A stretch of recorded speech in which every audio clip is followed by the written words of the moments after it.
Hello and welcome back to Date Everything. Oh, my kitty just jumped up into the cat castle next to me. Hey, baby boy. You gonna hang out with mommy while she live streams? He likes to do that. Alrighty, well, it is a late Sunday afternoon, and I'm gonna see if I can advance a few more of the stories in this game.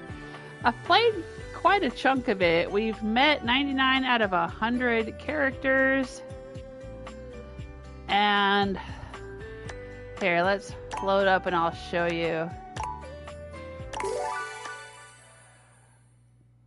This is a dating sim, or kind of a parody of a dating sim, but I find that it seems to be less about dating and more about therapy. It should be psychoanalyze this, or psychoanalyze everything, not date everything.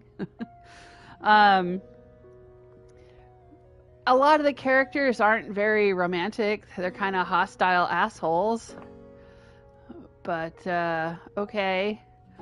I don't know what that says about the dating scene or the writers' love lives or what. Let's check in with the chat room. Oh, there's my audio. I am live. And I'm playing on a PlayStation 5, but I'm live streaming to YouTube. So, yes, we have these things called Date Viator glasses that we can put on by hitting the triangle button. If we look at our phone, we have the Data Dex, which I guess is a play on the term Rolodex. And it shows us everyone that we have met, and it tells us more about their stories and our interactions with them. I am in love with 16 of the characters in the game. I am friends with 16 characters, and 4 of the characters hate me. Some on purpose, some on accident. This game can be a little bit confusing.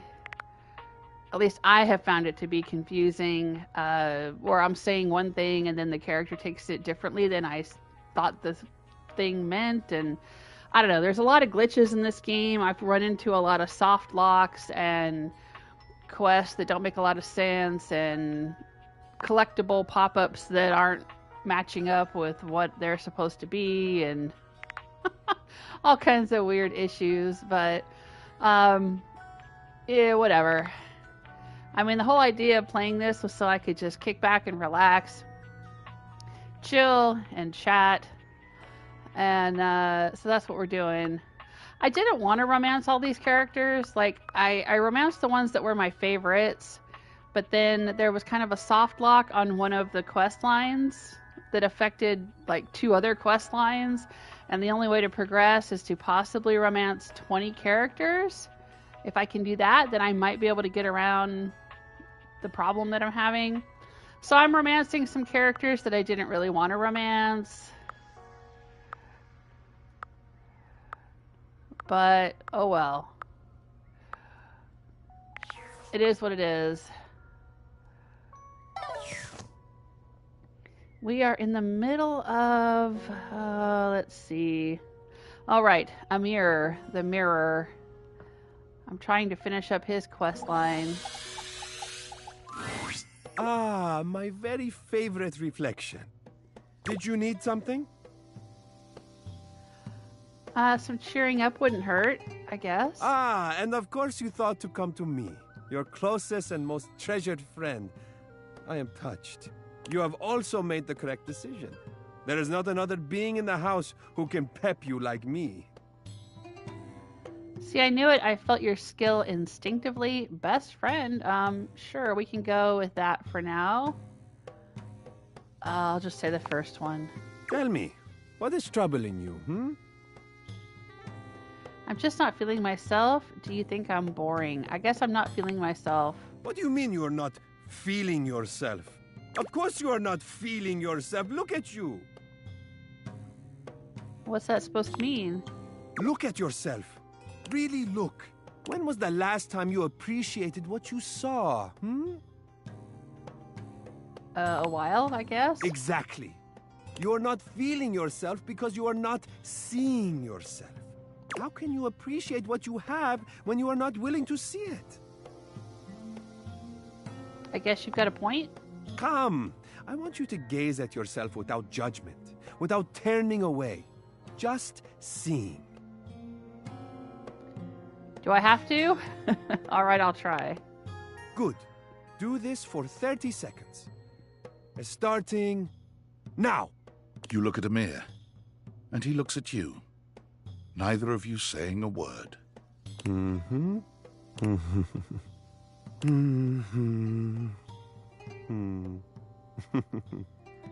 This is awkward. I feel like you're just staring at me right now.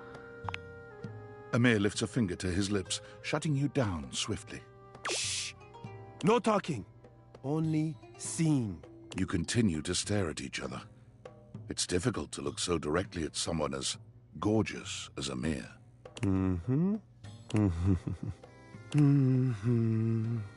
Hob, you may talk now. How do you feel?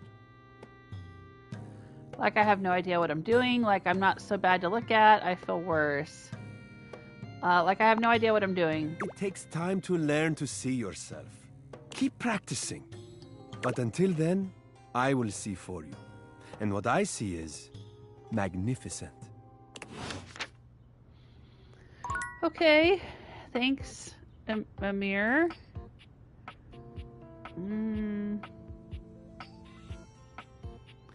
Let's try talking to Lyric again. We haven't talked to Lyric in a while. I think Lyric is the spirit of literature and can be reached through reading objects in the game. Like magazines? Maybe this magazine? Oh, good! There he is. You're here. I'm excited. I'm expressive. Everyone's ready to go to the zoo. Go to the zoo. Don't worry about it. I've been thinking, and here I believe is the best way to organize our efforts. Creativity is for naught without some solid logistics. Right, I think he wanted my help to write his novel. I know how I'd like to start my book. I've got this fantastic detective character named Wen that I've been working on for a while, and he's going to be our hero. What I need from you, though, is help with creating an outline. If you will, help me to create a framework. And then, once we have that, I will take it and go into my secret writer's cubby and create the entirety of the book, which I can absolutely do in a night. And believe you me, it will be perfection. Uh-huh. Yeah, I don't think you can write a book in a night and have it be perfect. But the outline, that's the hard part for me. Will you help? Does that sound doable? Sure, let's rock and roll. You can really write a book in a night? Tell me a little more about this detective guy. Let's rock and roll. Yes, let us boogie.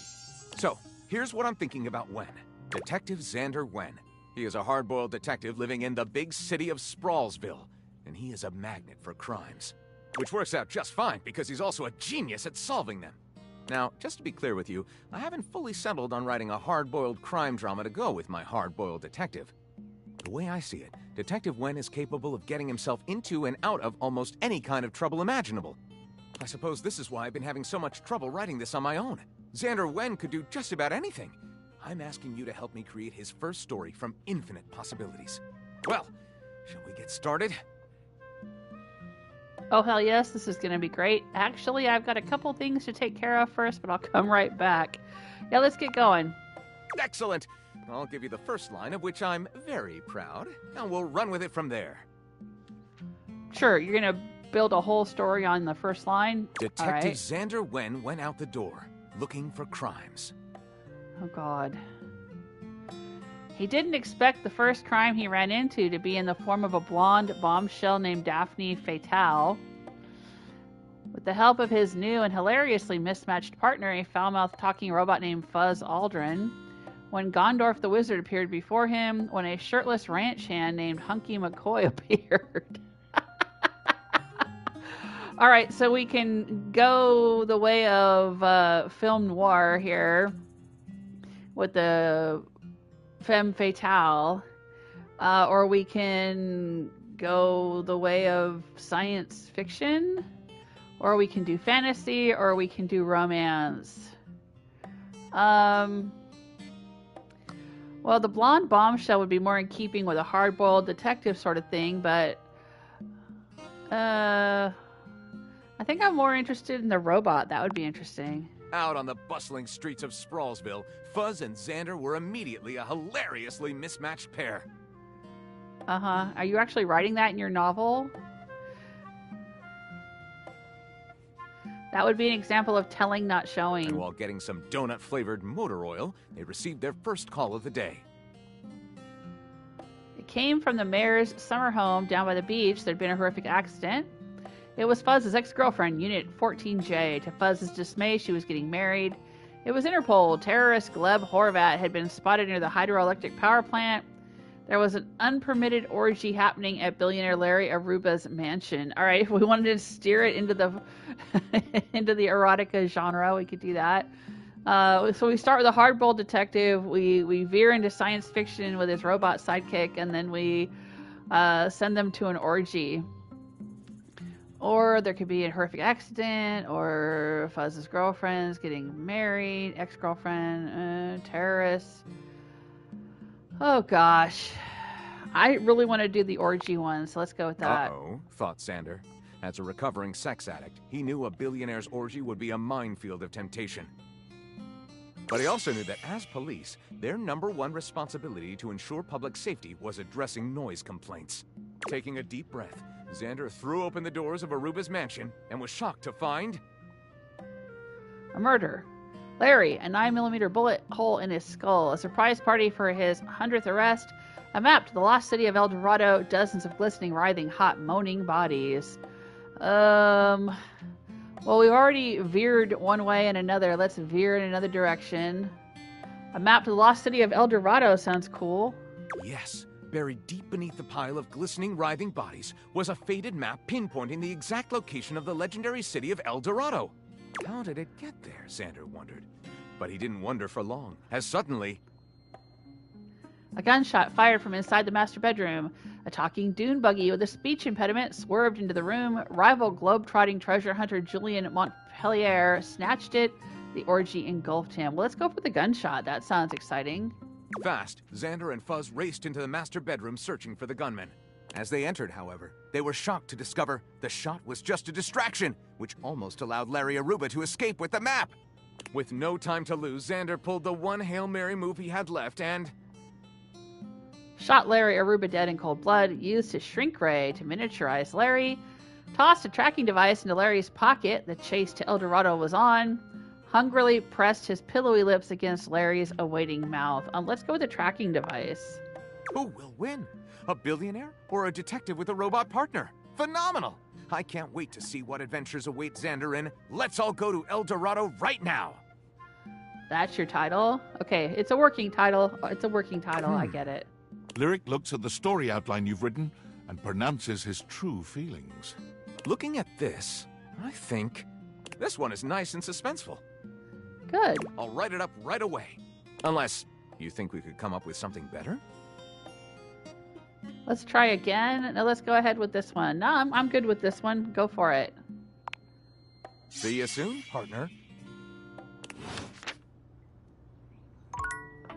All right. Well, I hope that goes well for him as he writes overnight. Let's talk to the video games since we're here. She was really interesting. The game console turns on. Team 17, Sassy Chat Games, Moonsurgence, Resurgence. Here you are once again, back where you started, with your beautiful companion urging you to make a decision. She looks at you just the same way she did the last time, with a strange familiarity, but still not quite recognizing who you truly are. You're here. I didn't think you'd make it back. We've met a new dateable Luna? I thought we already met Luna. Which way do you want to go? Wait, we've definitely met. Don't you remember? What? You're being very forward. Do you think we've met or something? Don't you remember we've met before? Of course we've met. We've been about 17 hours into this quest line. No, we became friends already, remember? No. I would definitely remember something like that. I've got quest updates and relationship statuses in my Stata decks anyway. And I don't see anything about an actual connection we've had aside from mission partners in here. But it happened, I swear. How can I get you to believe me?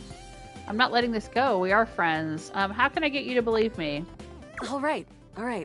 I'm familiar with the trope, okay? When I was little, I thought up a secret password that only a time traveler would be able to tell me. The password for me is Lingonberries. Uh-huh. Just give that to me next time you see me, and I promise I'll believe whatever crap you hash at me. Okay, Lingonberries. Got it. Now let's get back to blasting. Oh, you just equipped my Zauer rifle, which means that you are thinking of unloading a whole lot of Zaker charges on these scroufs out here. What are we gonna do? Unload a whole lot of Zaker charges on the scroufs. Talk to the scroufs. Run away from the scroufs. What the fuck are scroufs? I think last time I unloaded the Zaker charges on the scroufs. Let's try talking to them. Talk to them? Sure. I guess I'll just put my weapon down and wait for the bullets to whiz through my skull. Damn, all this yapping and now we're overrun. I'm shooting! 88 charges later, that's a whole lot of scrouf carcasses. Nice haul. That ought to teach Celine and her goons. We're near the compound of the Upholders. They'll have assassin class Upholders, as well as surveillance class. We'll have to sneak our way in, and probably start dispatching them with utmost violence. You up for it? Let's go. We got the right equipment. Is this the stealth section? I'll say that. Yeah, sneaky stuff. I found an entrance on the dark side. Should be an easy way in if we just follow the marker on the map. I swear we've done this before. I guess we loaded the wrong save file. Okay, I'm following. After a short walk, you find yourself standing in front of a bullet-ridden metal door, way out in the middle of the cold, grey landscape. This is the entrance I've never seen anyone use. With my chalk-picking skills, we'll have this open in no time. Hey, Luna, tell me more about yourself. Me? I'm your average member of the Resistance. Maybe above average. We fight against the Upholders who are determined to do everything in their power to druck everything up here on my homeworld. Are we sure the Upholders are the bad guys? Positive about that. The surroundings might be gray, but what's going on here is black and white. Luna picks the lock, allowing you to peer inside. You can see hallways filled with shining electronic doors off into the distance. Here we go. Upholder Central inside. I'm seeing Grunt class Upholders, who shouldn't be too bad. But there will be Surveillance class 2, which can sound the alarm. There will be an Assassin class Upholder right around the first corridor we pass. I guess I know that from last time. Just knowing that isn't enough to help. They've got ultra tech that renders them invisible to all senses. Can't believe that's our fate. So it is. How do you suggest we do this? Quietly, try to date one of the guards. Who cares? Guns blazing. I guess we go as quietly as possible. Yeah, makes sense. Using all your available grace and patience, you and Luna slowly make your way down the corridors. Close behind me, Yael. You drift past both Grunt and Surveillance Upholders with ease. Good choice on the stealth. I usually prefer the part where we... There you are. Oh no! Assassin! From your stealthy vantage point, you can get a vague sense of what's happening. A vast laser juts out from some sort of holographic human from down the end of the corridor. The light engulfs Luna and renders her immobile. Grab Luna and run. Watch helplessly. Grab Luna and run, I guess. Bravely, you take Luna's frozen body and crash through the remainder of the hallway. Once she is removed from the power of the strange weapon, she hangs limply in your arms for a moment, enjoying the ride. Give her a wink and a smile. Oh, guess I don't have to whisper anymore. You run further through the maze-like compound and finally make it to an empty office. Crah. We lost a lot of gear there in the tryst of battle, but at least we still have enough health to get us through to the end. We're getting close. You want to press on, or should we take a crafting break? I think we took a crafting break last time. We have a chance to use what's left in our inventory to make something that will help us in the final battle. Alright, let's do it again. All right, we can craft something really special using this workbench. This thing can take anything we've got and transform it into anything we don't. Lingonberries. Does it take compliments? You're gonna fight Crescentia and Seleno. What do we have in our inventory? Not much. We got zonked by that last encounter pretty hard. 1 globule, 1 wood, and 1 scrap skin. I think I used the scrap skin last time. We'll have to find out. Okay, let's get started with... Let's start with the wood, I guess. Got it. Maybe that's what I did last time. And then? I don't know. I can't remember. Got it. And then?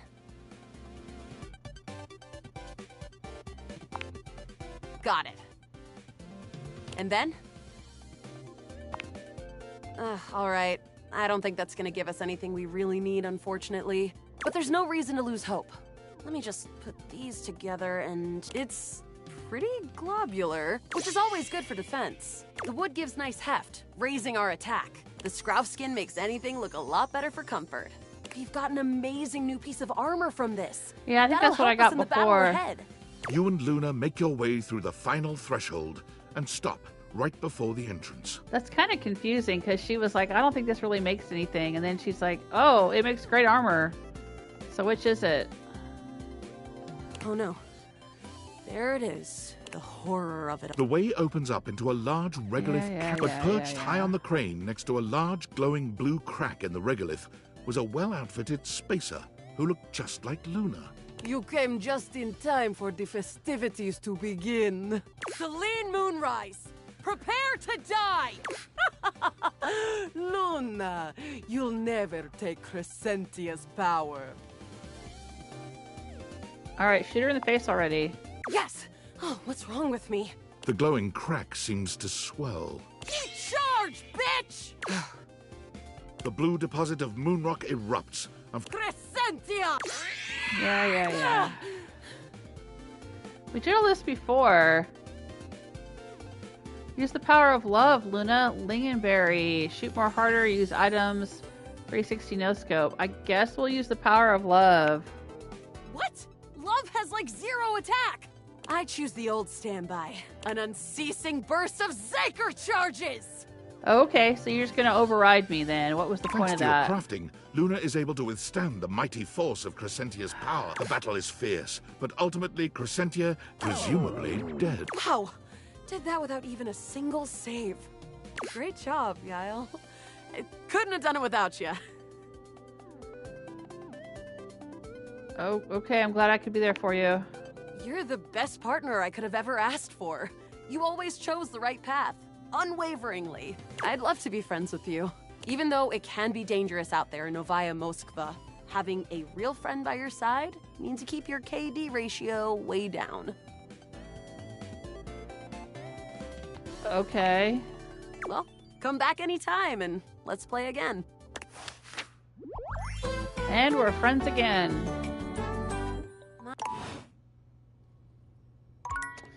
Well, that was kind of weird, just replaying the same thing again. Thanks for wasting more of my time, game.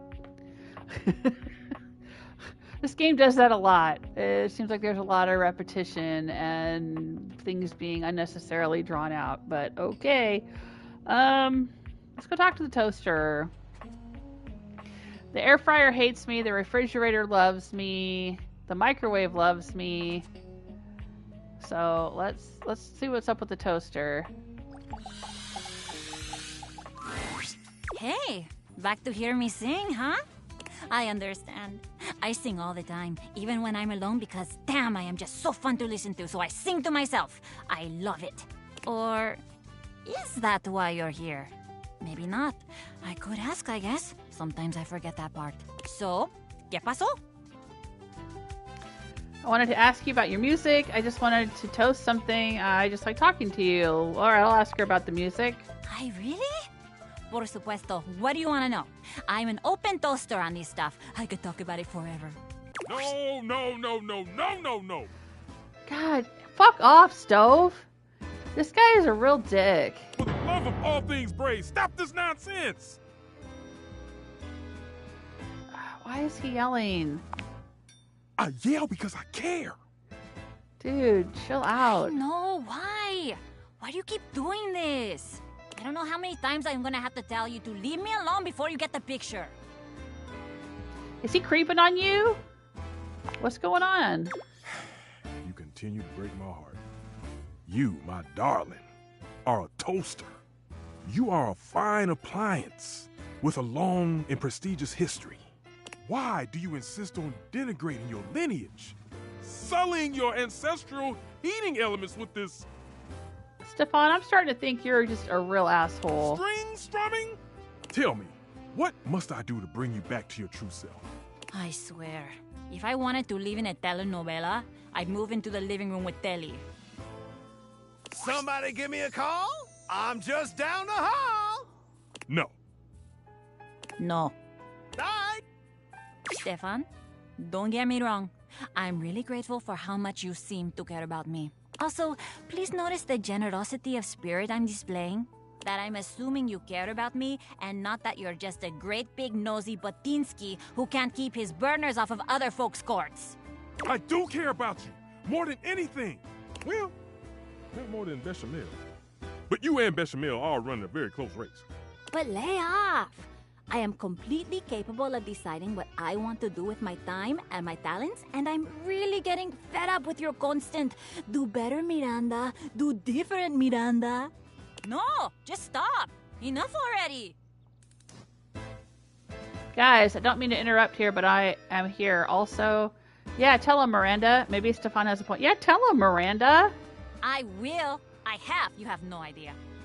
Stefan, I love you and all, but even my new friend here thinks you're being a little overbearing. Que vaya. Music is a completely valid and awesome thing for me to spend my time on. I love it. And I'm sorry, but I do love it a lot more than making toast. Toast is just my day job. It's not what I love. It's fantastic for me to focus on what I love. My music. You do agree, right? Yeah, 100%. Do what makes you happy. I think making toast might be a better vocation for a toaster. Yeah, do what makes you happy. I mean, the shower wants a music career, so why not? Exactamente. I see that once again I have taken my cake out of the oven too early. It remains soft, gooey on the inside, and inedible. Perhaps I should try again, and perhaps I should accept that we'll never see knob to knob on this. You know I love you anyway, right? Of course I do. And trust me, you're gonna love me even more when I write a song about you. Ah, yes. I'm sure I will. Well, goodbye then. Simmer on, my dear one. You're going to write a song about him? You're lucky to have someone who cares that much about you. Does he really, though? Because it doesn't sound like he cares about her. It sounds like he's just putting her down and bossing her around. Oh, no, definitely not. Are you kidding? You think he was dramatic just now? You should see him when he's happy. It's a thing. I don't have energy for that. And now, que vaya. I am very busy. Come back later, maybe. I might have more time when this burst of inspiration is out of my grates. Okay, thanks, Miranda.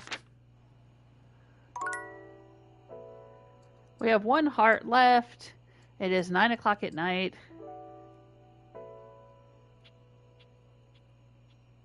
Who should we talk to? Am I having a little bit of... There we go. Maybe the diary. The diary is kind of weird, though. She's, like, mad at me for actually using her as a diary.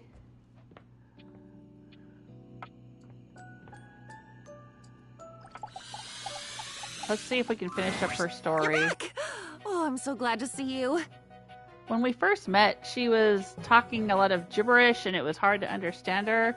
And I figured, it's because she's all filled up with all of my jumbles of thoughts, when you jot things down in your journal.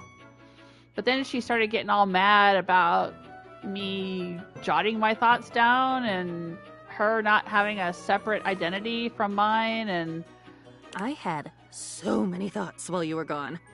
I thought about mountains and how amazing it must be to get all the way to the top of one and then look down and realize that you got you to that whole different perspective. And then I thought about deserts and desserts, and man, did that make me want chocolate cake. But now she seems a little bit more coherent. Because I've had some chocolate cake before when you accidentally smeared it on that one page where you were writing about dogs. Wow, chocolate is great. And you're still off your rocker. So tell me about your idea. Nice to see you too. So tell me about your idea. It's pretty simple. It's pretty wonderful, really. Especially given that I never had choices before, and now I do. I've never had a friend before, and now I might. Instead of your diary, just a thing where your secrets go, just a book that can't really share in anything with you. I'd like to be your friend. A friend like I know I've never had before. We can share experiences, one to the other. Everything is allowed, like always. Everything is safe, like always. But for both of us. Both ways. Then we both win. And we win more. So much more than we did before. When it was just ink on paper. It's more like a heartbeat. One thought is you, the other is me. What do you think? I love this. I've always considered you ... but now I consider you friend. Well, what does that mean? I've always considered you ... I don't know, not really looking to talk to anyone. Sometimes I just need to unload and forget. It's a good beginning, but being honest, I was looking for something more intimate. I don't want to be more intimate with my diary. We can be friends, sure. Friend! Yes! Oh, fireworks and fizzy drinks and all the good things about every holiday you've ever heard of. I did hear about one once that was mostly human sacrifice, so that one, no. But the other ones, all of them. A holiday that was mostly human sacrifice? What? Like the pictures of people smiling and covered in colors? Laughing with their arms around each other? Yes! It is such a relief to know that I can keep your secrets now! To know that I have stories and experiences that are mine, that I have someone to share them with, that we can go through the world together and be amazed or surprised or just present if we want to. Okay, I'm relieved. I feel safer knowing that you are happy. Yeah, I know that I'll take you everywhere I go. Sure, whichever. It Not doesn't that matter. I ever would have betrayed you on purpose. Uh-huh. It just would have happened, and it would have destroyed me. But now I can choose, and I choose to be myself. And it turns out that I am pretty great. A great confidant and friend. Just like you. I hope you write about everything that's happened between us. I won't forget. But I'd love to have it written down somewhere so I can read it and remember all over again. Friend. Okay, we're friends with our diary. Friend! A real one! I have one now. And I still have no charm. But we're all out of hearts for the day. So let's go to bed. Recharge our hearts. And see who we can talk to next. I kind of want to check in with Penelope. She's got an interesting storyline where she keeps trying to date objects in the house, just like I am. But she keeps having bad dates. The employer generally gets the employees he deserves. J. Paul Jetty. I've been trying so hard to date. I thought, like, okay, maybe it's just a numbers game. Gotta get some bad dates out of the way to have a good one. And boy, was I wrong. It's okay. I get it now. This is just how it is for someone like me. You get what you get, and you'd better like it. Wow, exactly. I don't think that's true at all. No, you deserve the best. Yeah, I don't think that's true. Maybe not for someone like you, but the facts are facts, and for someone like me, How are we different? it's just facts. My date should be here any minute now, actually. There's a strange chill in the air, a note of dread that raises goosebumps along your arms. Oh no, who's she dating You now? feel Sinclair before you see him. He Sinclair? makes his presence known quickly enough. Yeah, he's the one whose quest I've been trying to complete, and it's turned into this big, complicated Shaggy Dog mess. Here comes lovin'!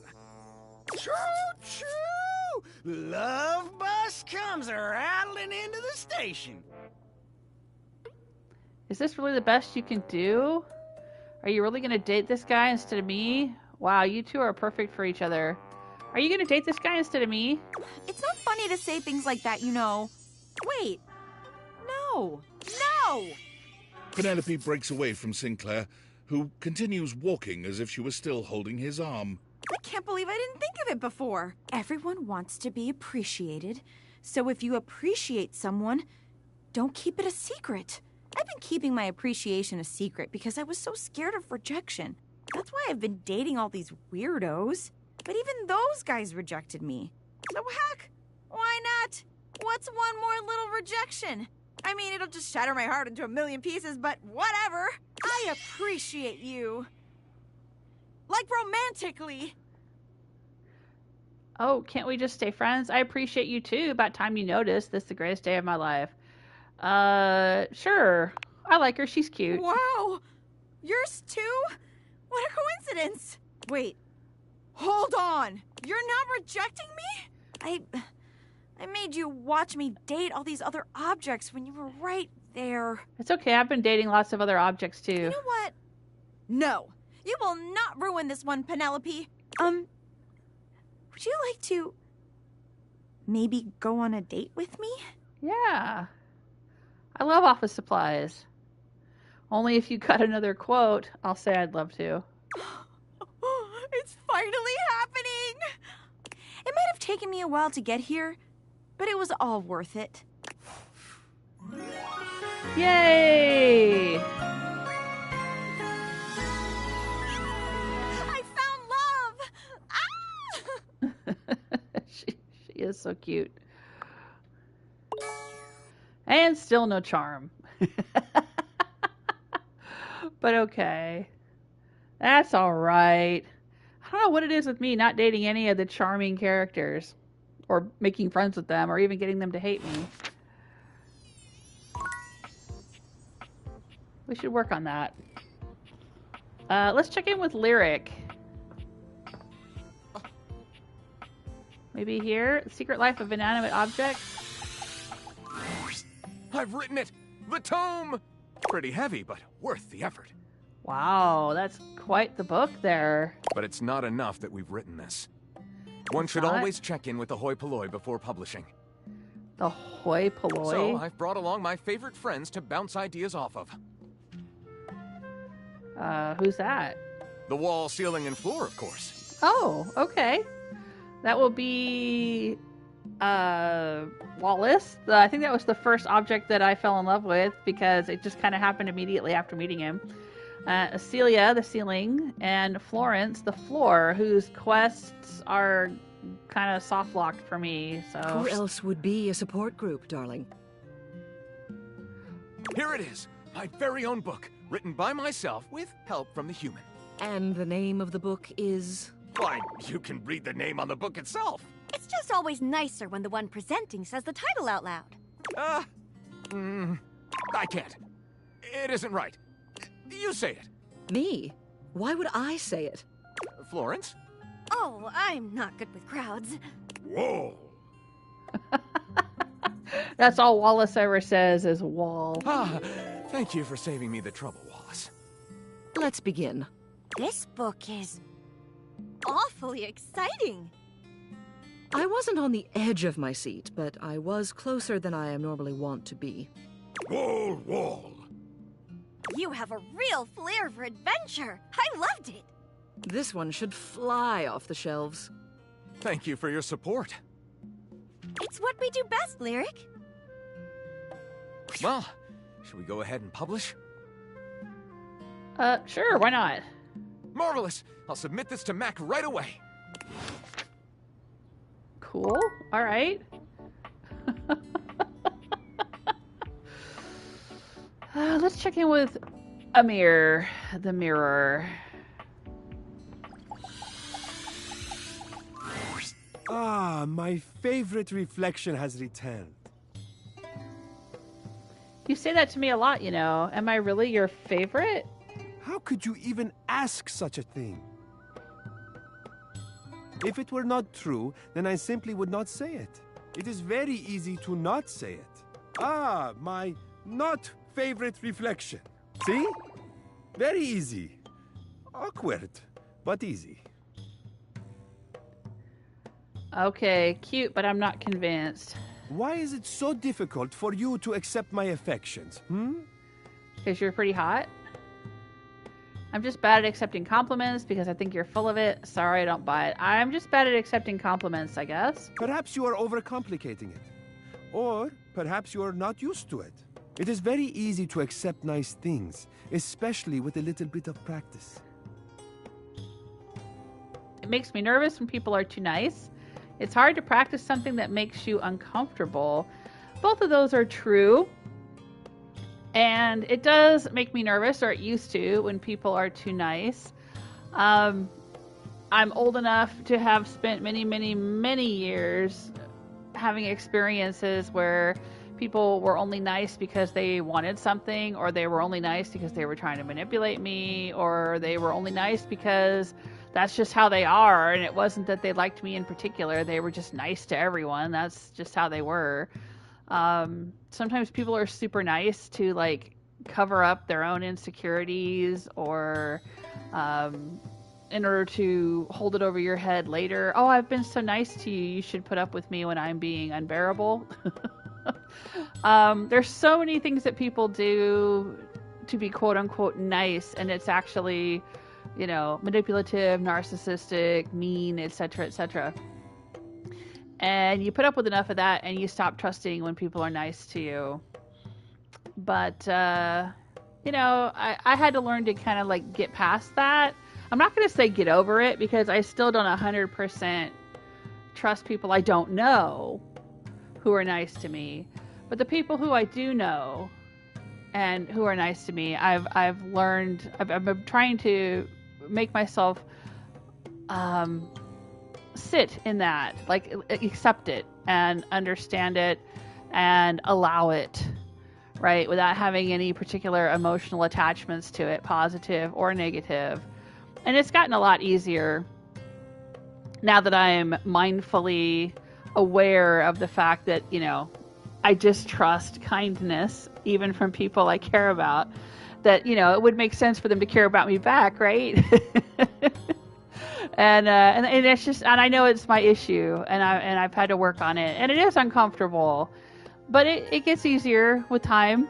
It gets easier with time. So, you know, don't allow discomfort to keep you from trying things. Discomfort is just that. It's discomfort. It's not going to kill you. It's not going to hurt you. It's there as a warning. You know, it's okay to be uncomfortable.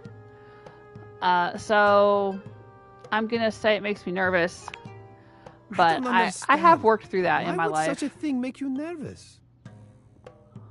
Because people are usually only nice when they want something. I don't know. It feels like a trap. Right. Exactly. I'll say the first one. Ah, this feeling I am having. Yes. Sadness. That is the saddest thing I have ever heard. Yeah, go ahead. I'm a loser, I know. That's my life in a nutshell. I'll just say that. No, you are not sad. What you said is sad because you believe it. You deserve nice things and to be treated with tenderness. I am sorry for whatever happened to make you believe otherwise. Oh, thank you, Amir. I feel so uncomfortable, but also that's really sweet. Sorry, one sec. There's something in my eye. I've got sweaty eyeballs. Do not worry, Azizam. Oh, I love that word. That's such a cool word, Azizam. I will make sure you receive that care from now on. If you will have it, that is. My care, my affection, my love. All that I am, all that I have to give, I lay at your feet. Oh, that's so sweet.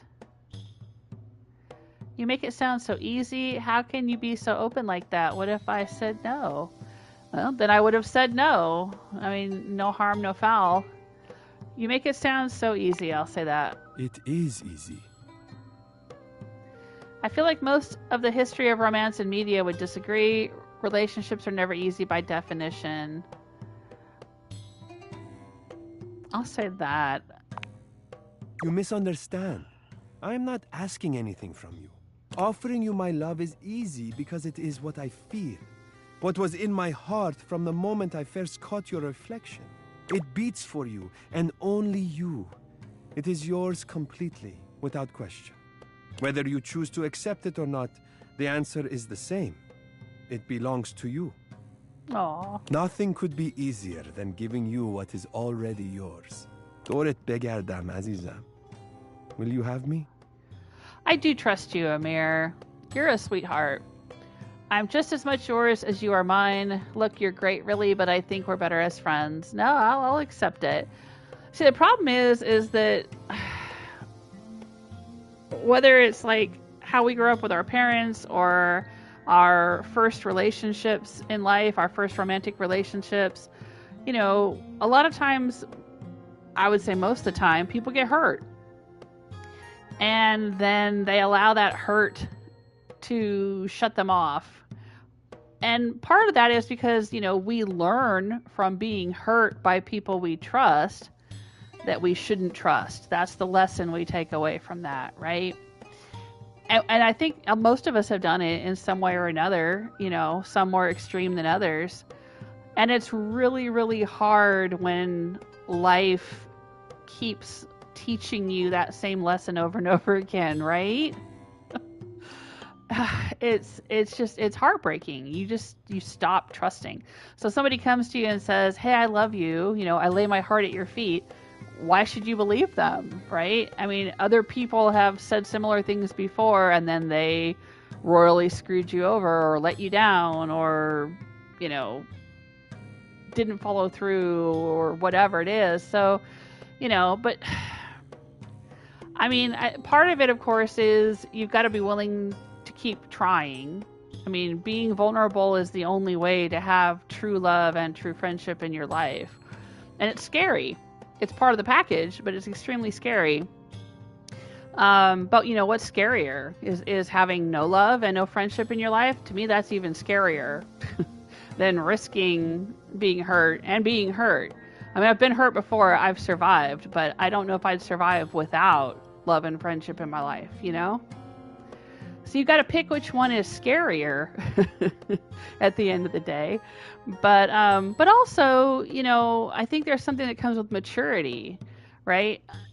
It's easy to think that because you were hurt when you were a child, or you were hurt when you were a teenager, or you were hurt when you were 20 or 30, that, you know, you're still that vulnerable person who's going to get hurt again.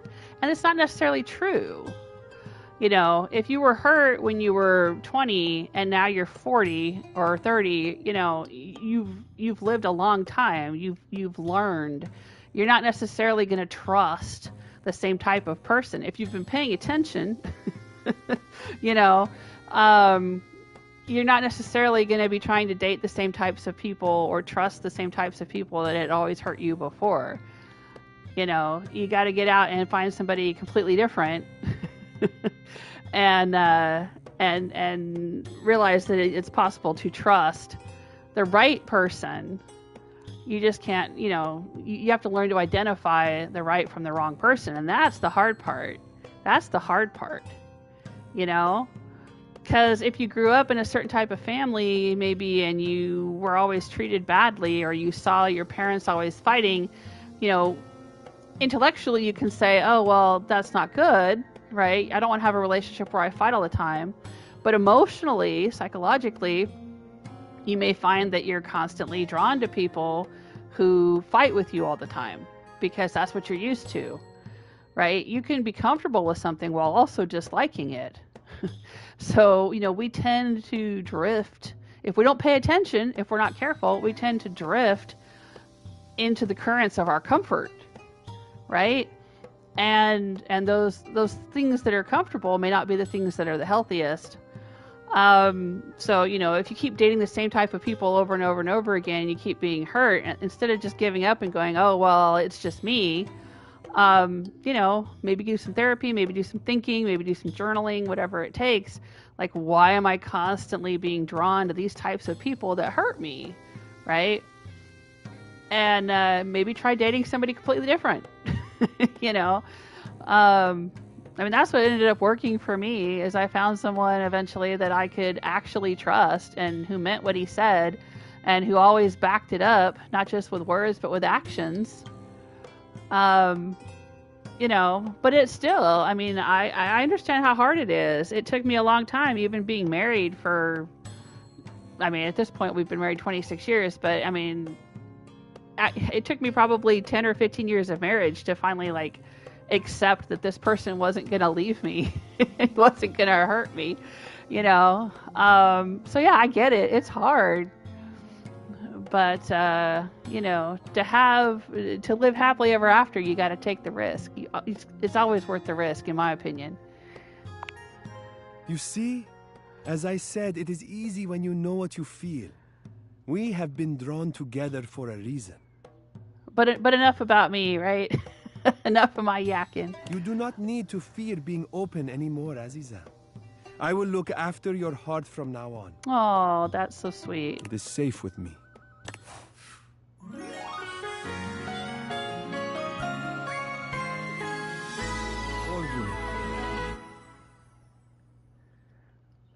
Now we're in love with the mirror. That was actually one of the sweeter love stories. I really liked that. And I still have no charm. What did he give us? Let's look and see.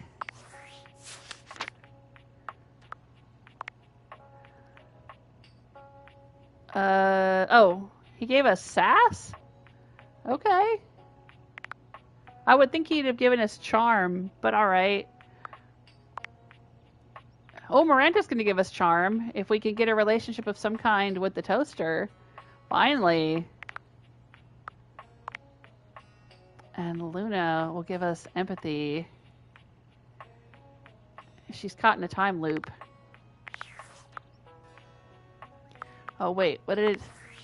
How many am I in love with now? Okay, I'm in love with 18. So I got to get 2 more objects to fall in love with me, and then maybe I'll be able to advance the candlestick quest, which will then advance the magnifying glass quest, which will then advance the Sinclair quest. Maybe? I don't know.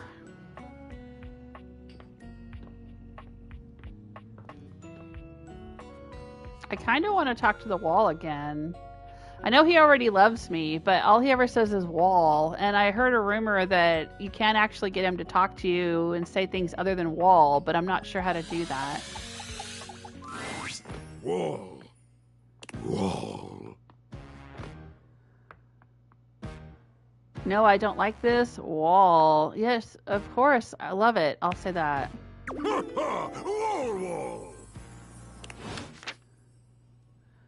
Okay. All right, Wallace.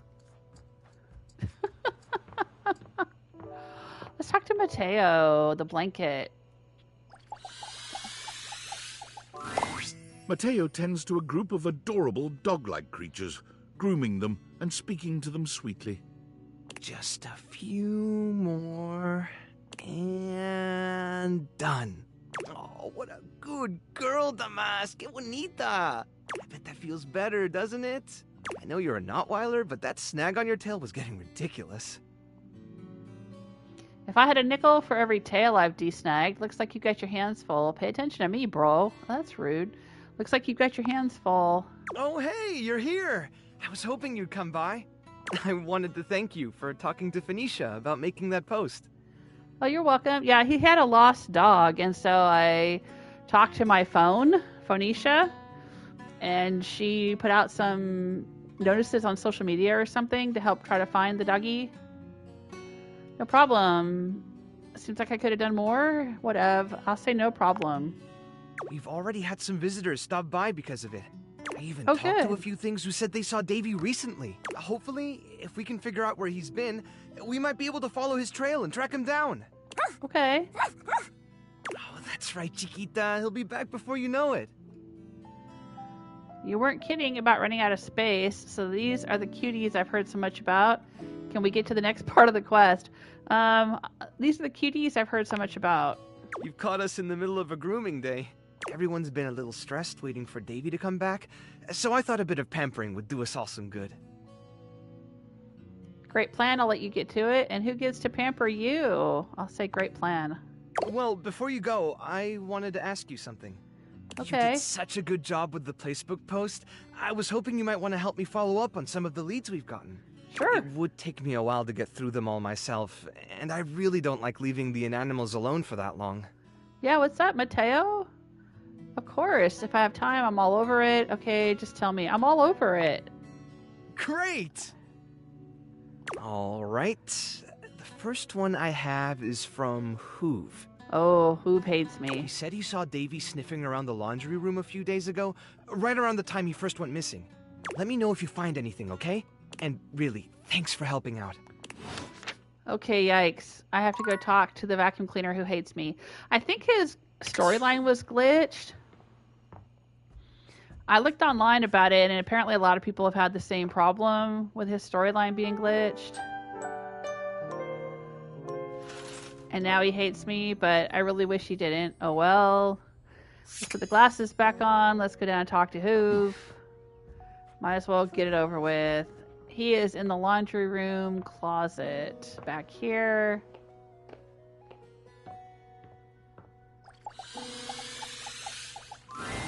You know Harper, the hamper? Yeah? Well, recently, when I was cleaning up around her, I happened to see one of the inanimals. If you're looking for him, you might want to check that area. Okay, thanks. Sweet. See you around. Alright, I guess he doesn't hate me that much. Alright, let's check around the hamper. Oh, what is this? What, seriously, what is that right there? It looks like a little piece of stem or something. I can't tell if it's possible to interact with it. Oh, yeah, I guess I can. That's weird. Alright, let's talk to Harper the hamper. Once again, Harper and Dirk are going at it when you walk up on them.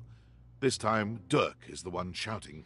They have a very toxic relationship. You used to let go of this stupid Chappy thing. I'm not him, and I never will be. Don't you dare say his name. You could never be him. I envy him, to tell you the truth. He finally escaped from you. Harper is stunned into silence, her lower lip quivering for a moment before she points a finger at the door and screams. Get out! Get out and go do whatever it is you do when you're living your double fucking life! I can't wait to get out of here and not hear your shrill-ass voice! That's what I do when I'm away from you, by the way. I just enjoy the goddamn silence! Gosh, you two, just stop hanging out with each other. You're toxic. I'll enjoy your goddamn silence then, you fucking asshole! I will! Dirk stomps away from Harper, stopping for a moment to look at you. He puts a hand on your shoulder, leaning in but still speaking loudly enough for Harper to hear. Get away while you can, buddy. Don't let her get her claws into you. Trust me on that. He walks away, flinching as Harper lets out a frustrated scream. The moment he's gone, Harper exhales, turning on a bright smile for you. I'm so sorry you had to hear that. Dirky just gets so grumpy sometimes. Oh, it's just Dirky. It's just Dirky. It's not both of you. I've not yet seen him happy. Didn't he ask you not to call him that? You deserve so much better, girl. Yeah, didn't he ask you not to call him that? Huh? Dirky? Oh, he doesn't mind. He just gets weird when other people are around. You say his name in the right tone, he'll let you call him anything. Oh, Dirky. You seem like someone who gets relationships. Do I? I've been thinking a lot about my relationship with Dirky lately. You'll listen to me, won't you? I'd rather not. I'd love to help. You should talk to an actual therapist. I'm going to say that. Harper beams at you, as if you'd agreed to listen. Like I said at the beginning of this live stream, it's psychoanalyze everything. Oh, good. This way. Harper grabs your hand, dragging you over to a quiet corner of the room. I just want to talk overturning to a you about box the to allow you dog. to sit. She lies on the floor, as if she were at an actual therapist's office. It all started a few years ago. A lot of things come through this laundry room, you know? You forget a lot of stuff in your pockets, sometimes you find it, sometimes you don't. And this time, you'd forgotten chapstick in your pocket. God, what a stick of chapstick he was. His name was Chappy, and he had the softest lips you can imagine. We spent weeks together. It was a real whirlwind romance. He started talking engagement towards the end, hoping maybe you'd forget a ring-shaped object in your pocket one of these days. Oh yeah, I was looking for that chapstick for ages. Engagement? Seriously? A laundry hamper and chapstick? Sorry, but the only rings in my pockets were candy rings or onion rings. I'll say that. Don't remind me. That time I found an onion ring in your jeans pocket. God. Anyway, Chappy had crawled back into the pocket of one of your pants. He liked the dark. It made him feel safe. Harper sniffles, growing silent for a moment. When she speaks, her voice is filled with emotion. And then you washed him. Washford and Drysdale brought him back to me. I'll never forget it. He was melted. She lets out a sob. He wasn't the same after that. I tried to keep things going. Harper turns to you, sadness and anger in her eyes. But you threw him away!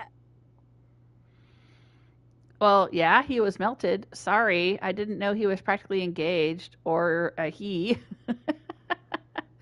Yeah, I've said before that it would be pretty creepy to think that everything in your house is actually sentient. Yeesh. I'll say that one. That doesn't make it better! Anyway, ever since then, when Dirky gets washed by Washford and Drysdale, he leaves. And when he's up there in your closet, he pretends he doesn't know me.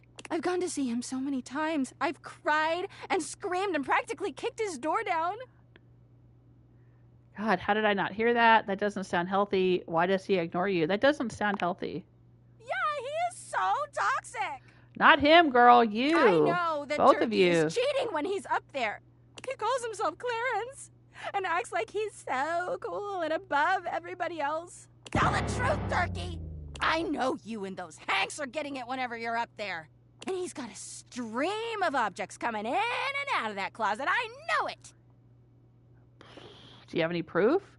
You keep saying you know, but I believe you. Do you have any proof? Of course I do. Everyone's always like, oh, how do you know, Harper? How are you so sure? She taps her temple. Hamper's intuition, honey. I know how nasty he is. I know he can't go that long without getting some. Anyway, I've been thinking a lot about our relationship lately. Obviously, I've done nothing wrong and never have. Uh-huh. But I just love my Dirky so much. Even though he hurts me so. I just don't know what I should do. Break him up, get over it, move on. Leave him, hold on tight and never let go. Why are you putting me in the middle of this? I'll say that. Because you're just so smart and thoughtful and good with relationships. Well, I guess I should go. Dirky could be doing God knows what out there. I gotta find him before he cheats on me. She sits up, smiling cheerfully. Thanks for listening. I feel so much better. Bye! Yeesh. Okay, well maybe I've got to go back and talk to Mateo about what I discovered from Hoove, and then it'll advance the doggy quest. Hey, you're back! That was fast. Any news on Davy? Were you able to check out that lead from Hoove? Yeah, I took a look, but no luck yet. Did Hoove say anything else? Actually, I wanted to check on you and the inanimals. How's everyone holding up? On my way to do that right now. I took a look, but no luck. Did Hoove say anything else? Not much. Just that he saw Davy sniffing around Harper's corner in the laundry room. Yeah, I took a look, but no luck. I wanted to check on you and the inanimals. How is everyone holding up? I thought I already went and looked around Harper's corner.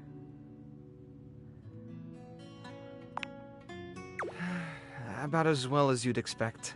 I think the nerves are starting to get to all of us.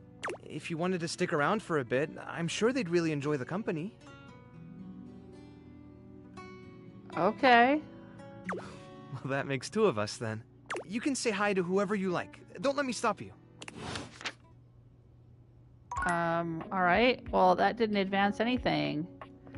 So what am I supposed to do? Just talk to all the objects around Harper's corner? How about the Hanks? Around her corner here. I see a hanger here. I don't know what I'm supposed to do here.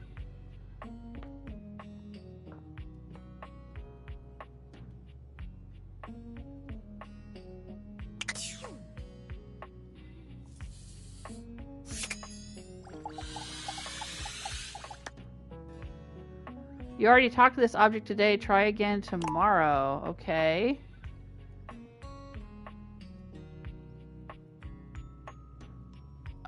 Did I? This is a little piece of branch. Is that a piece of Harper? Or a piece of hoof? I don't know. That's very confusing. Alright, well, let's try talking to the Hanks. House homie! Welcome back to the Adrenaline Den! Okay, great to be back. And it is our pleasure to welcome you back. Our pleasure for sure. Have you guys seen any little inanimals around here? What do you think of the new brand? We just named it. Isn't it a mood? It came to us, and you were there too. But you were wearing a lot less. Dude. I hate everything about it. Ooh, tell me more about the sexy dream. Why Adrenaline Den? Well, obviously. It's an epic haven for thrill seekers, a sanctuary for them, a place to relax and recharge after we're down the chimney. So, if you're looking for a, hang with us at the Adrenaline Den! Okay. Sure, I'll warm up to it. Anyway, give us 2 minutes, would you? You caught us right in the middle of visual and some other slightly naughtier, and we sit and do it for 37 minutes every day. Do what exactly? Circle jerk? It's tight, Broseph! Oh, meditation. Right. Okay. Okay, sorry to have bothered you. Oh, no bother, homie. We love it when you come. And you're just in time. We're going windsurfing!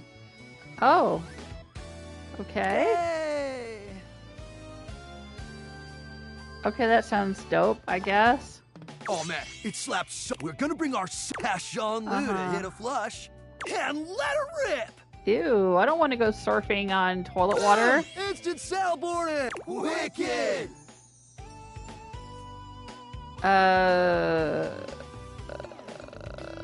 Okay. Oh, for sure. Honestly, it's also a little dangerous, but just... Oh, yeah! Listen, Red Bull always makes sure all of our adventures are exhilarating and above all, always safe. Yeah? Tell that to Hank number 6. Oh no, what happened to Hank number 6? Nothing nefarious, if that's what you're asking. Doesn't sound like nothing. Look, Hank number 6 just isn't around anymore, okay? He's gone. It's all good. Promise. Is he somewhere in the house? Yeah, sure, probably, totally. Anyway, enough about that. What's important is, are you gonna be joining us on today's epic windsurfing activity? I wonder if you can find Hank number 6. Sure. Wicked tight. Just remember to stay low, feel the wind, and ride those waves. Ride them like you really mean it. Let's go shred it up, They dog. are! They're windsurfing in the toilet. Ew. Okay. We have 1 heart left. Who haven't I talked to in, like, ages? Let's go through the rooms here for a minute. There's windows.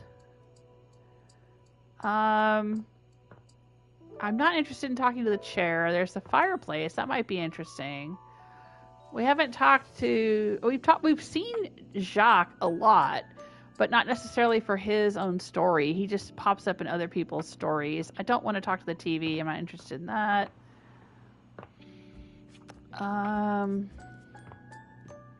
There's exercise equipment in here.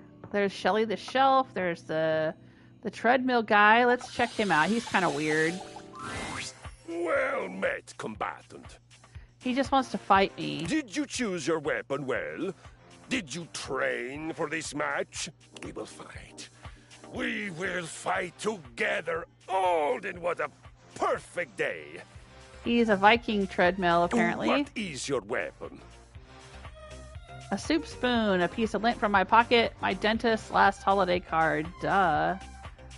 I'm gonna whip his ass with a soup spoon. Ah, a deceptively simple and versatile weapon. What will you do, huh? Scoop out my eyes? Bury a flaming chunk of peat moss in a hollow of my throat? Sure. I thought I'd eat some soup. Definitely eye scooping. None of the above. I was trying to get you to let me out of this. Definitely some eye scooping. Ah, yes. Excellent. It's one of my favorites, I must admit. I was thinking more like I would just smack you with it real hard. Like I'd hold it by the handle and just smack you. Just snap out. Bap, bap, bap. How about that? Ah, what a shame for you. I know the perfect counter move. Which is? Why, a bear hug, of course! I pull you in tightly and completely defeat the advantage of your weapon! Ooh. Kristof scoops you into his arms, crushing you against his prominent pecs. Okay, you're touching me like a lot. You're hugging me. I'll say that. That I am. It's part of your training. A warrior must always be ready for physical intimacy. He holds you closer, lifting you just a bit so that your nose settles into the crook of his neck. This is not the sort of violence you were expecting prior. You kind of smell good. Having my nose squished against your neck is not unpleasant. Stop. Yeah, also you kind of smell good. I know. I smell of sweat. I smell of victory. I smell of manliness. That is a good smell. It is my natural scent. It has lulled many an enemy into a swoon. And thereafter, I of course destroy them! And by destroy them, do you mean, like, totally smash them? Have you ever not destroyed them? What if you thought they kind of smelled good too? Do warriors have to practice the martial art of lovemaking? Ooh, I'm gonna ask that. There's time for all that later. Right now, we do violence. It would honor me and make me less likely to kill you out of boredom if you would focus. I'd rather flirt than fight. I'm a warrior for love, man. Right, violence. Got it. Yeah. Let's stick with violence. Sure. Excellent. Now, you are swooning. Both of my eyes are intact in my head. I have you in a brutal yet pleasurable full-body embrace. Choose your next move boldly. I flail wildly and hope my fists do something useful. I begin to moan and lament all the sunsets I never watched. I faint and play dead. I will moan and lament the sunsets I never watched. I believe it is time we come squarely face-to-face plate with the facts. You are bad at violence. Am I? You know, I know a pirate I'd love to hook you up with. That's Jacques Perot. I'm terrible at it, but it seems like fun. That's a little harsh. I've been trying to tell you that. Let's hook him up with the pirate. A pirate, eh? I've been called a pirate before. It's the accent, I mean. And after I plunder and pillage, the land is leaner than before in every sense of the word. Who is this pirate you speak of? His name is Jacques Perot. He is a rogue, a fearsome, and a really bad-tempered bottle / pirate. I'll say that. Ah, yes, I know him. Very touchy. Always ready to kill something. Exactly. I think you two would have a lot of fun together. Something, anything, everything. He's not picky. Yeah, I think you guys would have a lot of fun. Yeah, I do appreciate his constant vigilance for violence. But he is so much smaller. My bear-like attachments dwarf him. It would hardly be an honorable victory for me. Well, how about Titus? The lady who was the personification of laundry soap. She seemed to want to kick my ass. Makes sense, I guess. Hellas bells. If I were to attack him with my spinning flywheel, not only would I shatter his bottle, that flamboyantly pink sword would probably end up embedded in the yoga mat. And believe me when I tell you, that dunk would not take kindly to being pierced in that way. Ouch. He may appreciate being pierced in other ways. We all do, of course, and regularly. But not with a cocktail stick. Lucky for both of us that in addition to fearsome, I am also wise, patient, and charming beyond all justice. Uh-huh. And humble, too. Don't forget that. I really hadn't thought about any of that, so that's a no on the setup then. I'll just say I hadn't thought of that.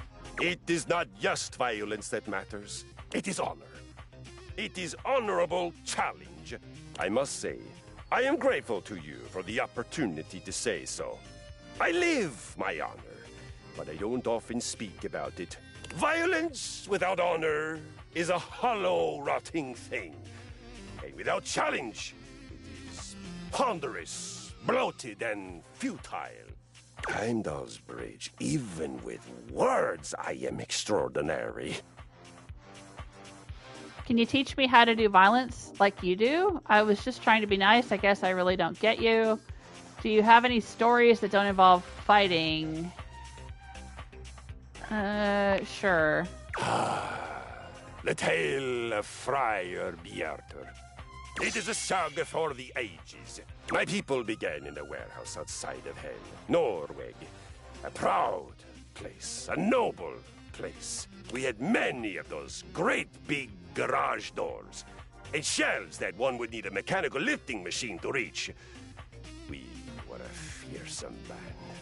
On every solstice and every equinox, we would all gather to worship our gods.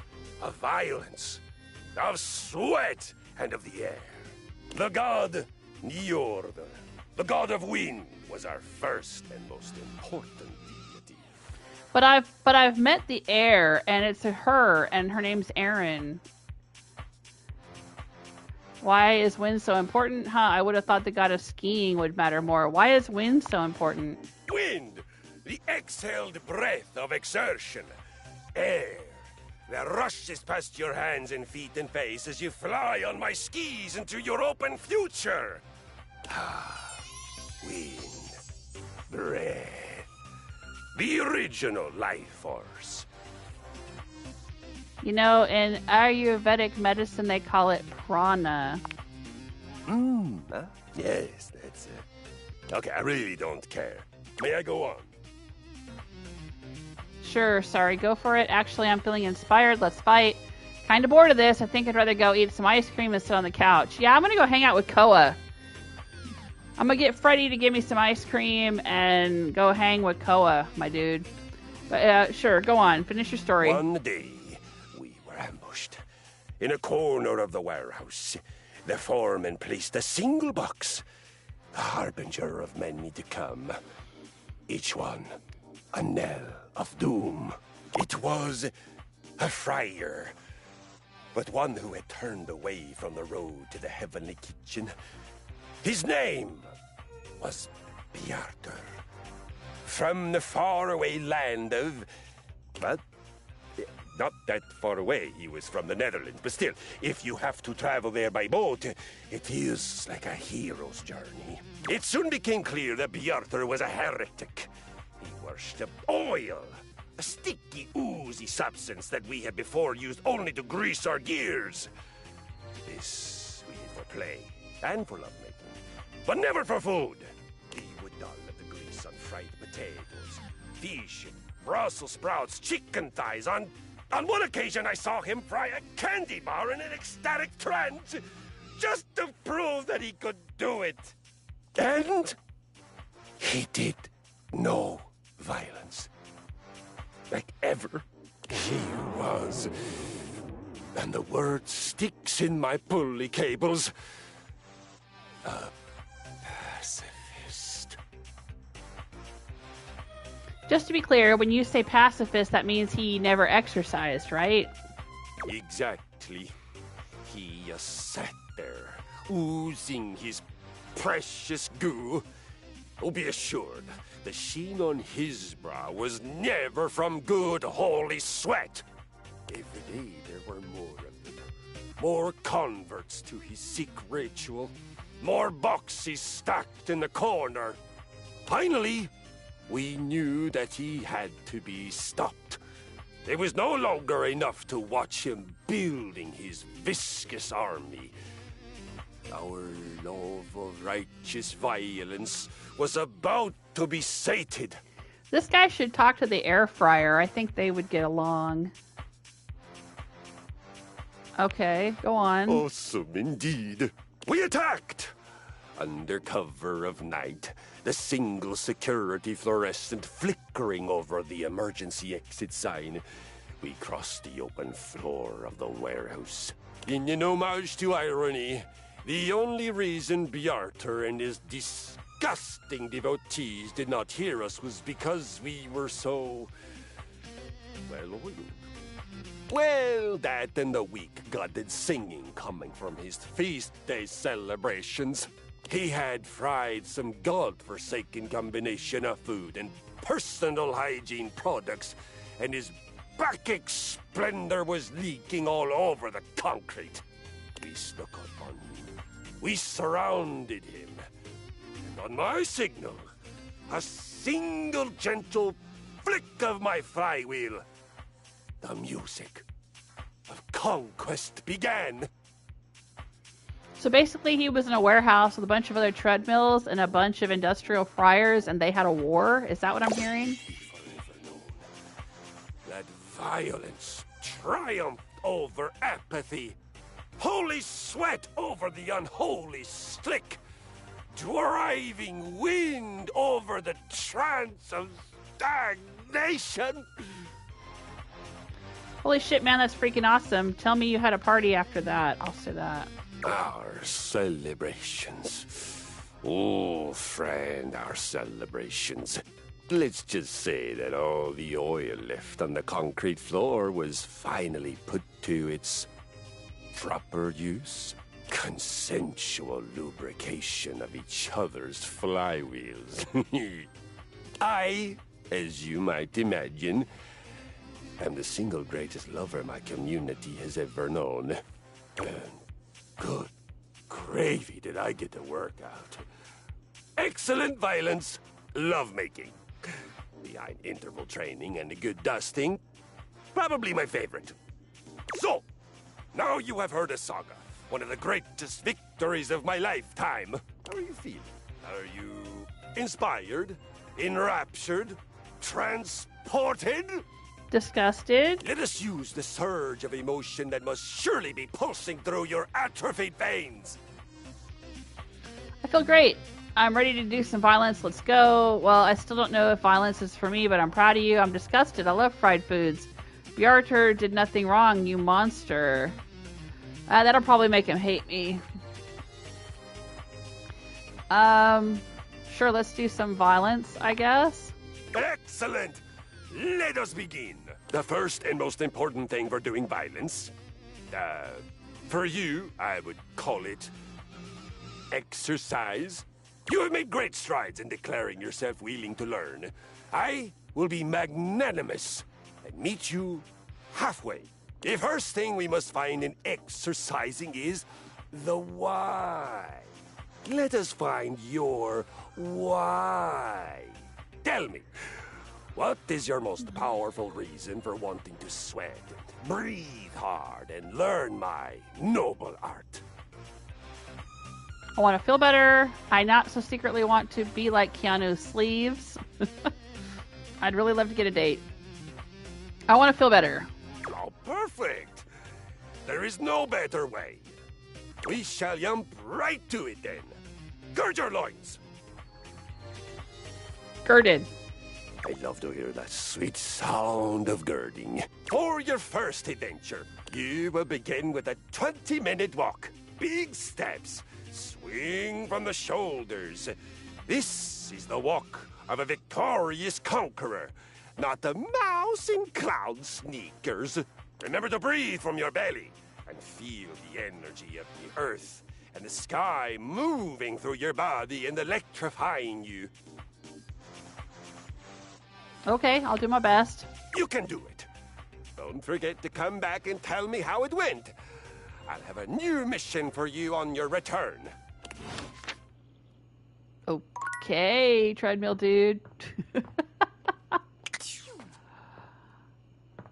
That's all the hearts for today, so we'll go to bed. Let's see. There's the time clock. I think he wanted me to talk to him at noon, but he's kind of a jerk, so I don't know if I even want to bother talking to him. Let's talk to Lyric again. Here we go. We're going to find out if our book did well. I can't decide if I feel excited or profoundly ill. Wow, did you hear that? They loved it! They were on the edges of their seats! Oh, well, good. Nearly. But to heck with Celia. The others were genuinely enthused. I'm so grateful for your help. Look what we've done. I've gone from embodying literature to creating it. Thank you. You're welcome. I really love doing this with you a lot. My pleasure. I'm proud of you, friend. All right, I'll say I loved doing this with you. And that gives us the love ending. Well, that was easy peasy lemon squeezy. Dang, that was one of the easier characters to romance. But I still have no charm.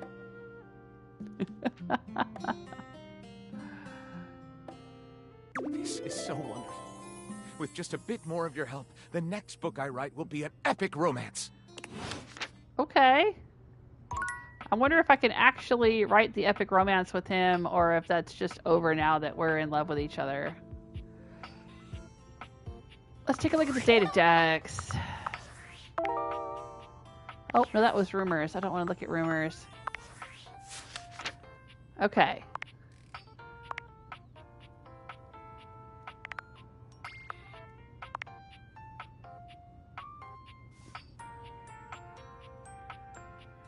To continue helping Mateo, check in on the clue from Hoove, who said he saw Davy sniffing around the laundry room right around the time he first went missing.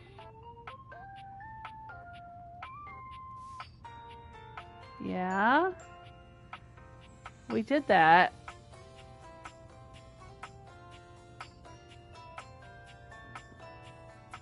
So, what am I supposed to do next?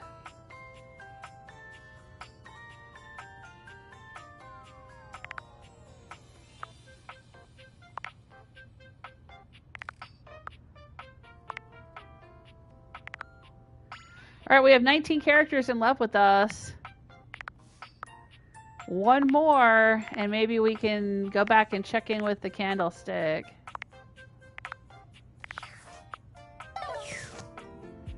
Alright, let's go into the laundry room. Let's see if we can talk to that whatever's on the windowsill thing, which is kind of weird. It looks like a stem from a plant. And it's kind of hard to tell it from the rest of the window, but there, I seem to be centered on it. A friendly-looking serpentine piece of brush greets you. This inanimal probably isn't Davy, but might still need a home. Oh, okay. It leaps into your pocket, ready to go back to Mateo when you are. Oh, okay. I see. Well, it might have helped if I could see the outline of it here on the windowsill. You know, because, like, when there's something you can talk to with the date viators, see how there's, like, a white outline around it? Right? And I can talk to the window, but I didn't realize right away that I could talk to that thing because it's so bright right here, I couldn't see the outline of it. All right. Well, let's go back and talk to Mateo then. Tell him we found the snake.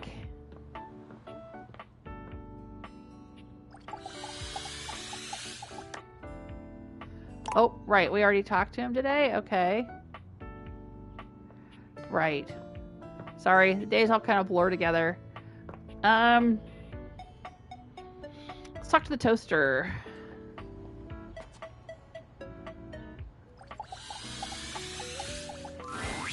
Phew. Glad you're here. I need a break. I have been thinking about this new song I want to write, and it's super fun, but it's also super exhausting. Like, I kind of feel like my coils are gonna uncoil or something, and I'll just be like this really sexy, talented metal puddle on the floor. It's weird. Yeah, it is. No, I get it. Can I help? Don't turn into a puddle. You can totally help. Oh wow, this is actually great. Usually I write all my songs alone, but for some reason, this one is just not coming. Alright, so we helped... we helped Mac do an update. We helped Lyric write a novel. Now we're going to help Miranda write a song, huh? You want to be my writing partner for a sec? Fun, yeah, let's go. I have no idea how good I am at this. Probably, yep. Sure, fun, let's go. Attitude on point. Love it. Entonces vamos. I just love her Pop-Tart earrings. Okay, so I'm gonna ask you some questions. You ready? Perfecto. Now, where did I put my notes? Gotta be careful with them so they don't incinerate. Ah, here they are. Okay. When you think of love, what's the first word that comes to your mind? Happiness. A broken heart. Happiness. Ay, that's so sweet. Have you ever been in love? Yeah, with 19 other objects at the moment. Oh, really? Oh, that's so great. I love being in love. And this lucky other, do you still love them? Sure. That's amazing. I guess you're both lucky. I was in love once. It's probably hard to imagine this now with how, like, totally independent and self-sufficient I am. But we almost got married. Was it the stove? Because, girl, you deserve so much better. What happened? It was a miscommunication, I guess. I really loved him, but he wanted me to settle down. A little toaster oven, cute. I don't know. I guess I just had bigger dreams than that. And I wasn't gonna let anybody get in the way of the future I could see for myself. You get that, right? Sure. Yeah, I completely understand. I knew you would. If you can believe this, a lot of people think I'm really selfish for doing that. Like, they see it as I totally spat in the face of this great love. Yeah, but I mean, if you have your own hopes and dreams, and they didn't support your hopes and dreams, was it really true love? But I just don't know who I'd be if I wasn't this. A songwriter, with my band. It's who I am. I mean, I'm a natural, right? You see it. I was made for this. And my fans, I think they'd really miss me if I went away. Well, you better get this song written for them then. Of course. Love, happiness. Usually songs about tragic love are easier, but let's switch it up. A love so beautiful like... Watching the sunrise, a comfort you've never felt before. Safety. A feeling of home wherever you go as long as you're with them. Aye, that's one of the best things about good love. Okay, lyrics. You're the reason that I sing, your loving warms me up. Ooh, I like that. So you kinda sound like my dad. Not that it's a bad thing, just like something to know about yourself. Songwriting is so much fun. It's like actually my favorite thing to do, but sometimes it's so frustrating. Why would I sound like your dad if I'm writing a love song? That sounds kind of creepy. I usually go to my band when I need help, but for some reason, this one feels different. Thanks for helping me with it. Okay, that was it. I gave you one line and now we're done. I'd love to see you again. Maybe not for work, though. Let's ride again sometime. I guess I'd like to see you again. Not for work. I get it. You're flirting again. Nice. You know what? You earned it. The next time we hang out can be a real, official date. Don't actually bring me flowers or anything. I have the worst track record with, like, wanting to admire them and then all of a sudden they're in flames. It sucks. But you can, like, think about bringing me flowers. Deal? Okay. So excited. It's a date then. I'll see you soon. All right, we got a date with the toaster. And we have 2 hearts left.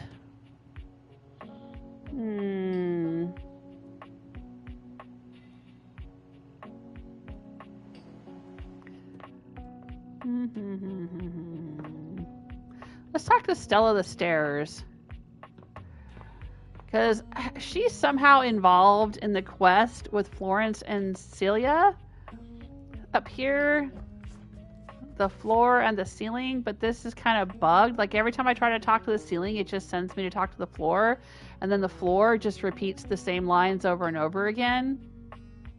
And I've read online that that's a bug that other people are experiencing too. But maybe if I get through this whole storyline with Stella, something will change. I don't know.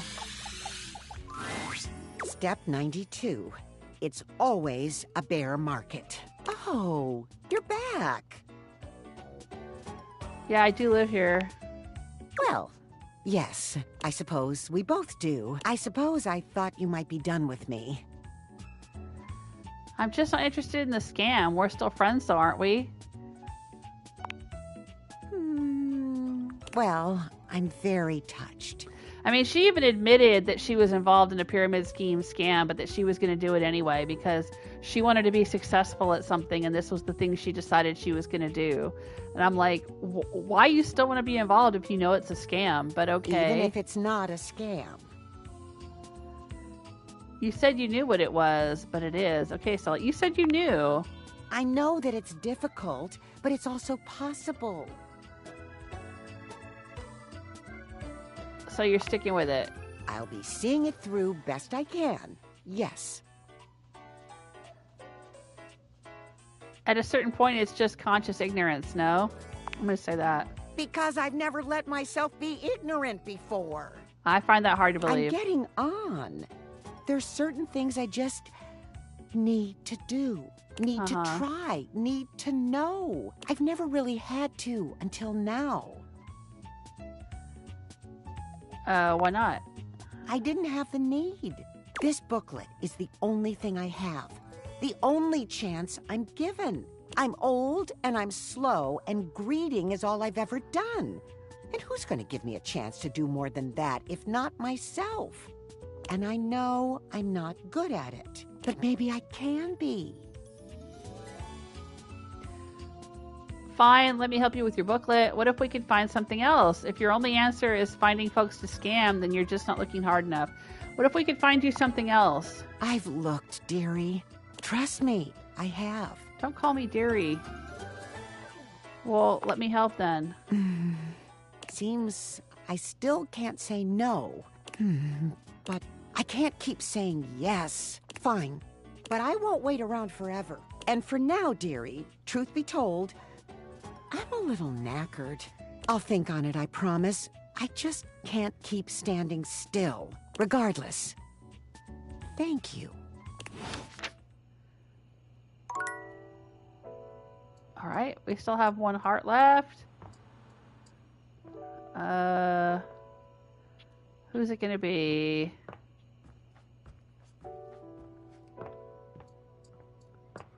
I think we've done all we can do in the attic. I have a love relationship with the safe. I have a love relationship with the HVAC. I'm friends with nostalgia. I'm in love with art. I'm in love with the board games. I'm friends with the cardboard boxes. Let's talk to Holly, the holiday decorations. I'm not here right now. Work. If you see me, that's not really me. It is an illusion. I'm free in the morning if you want to chat. Illusion away! Oh, all right. Free in the morning. I guess we'll come back in the morning.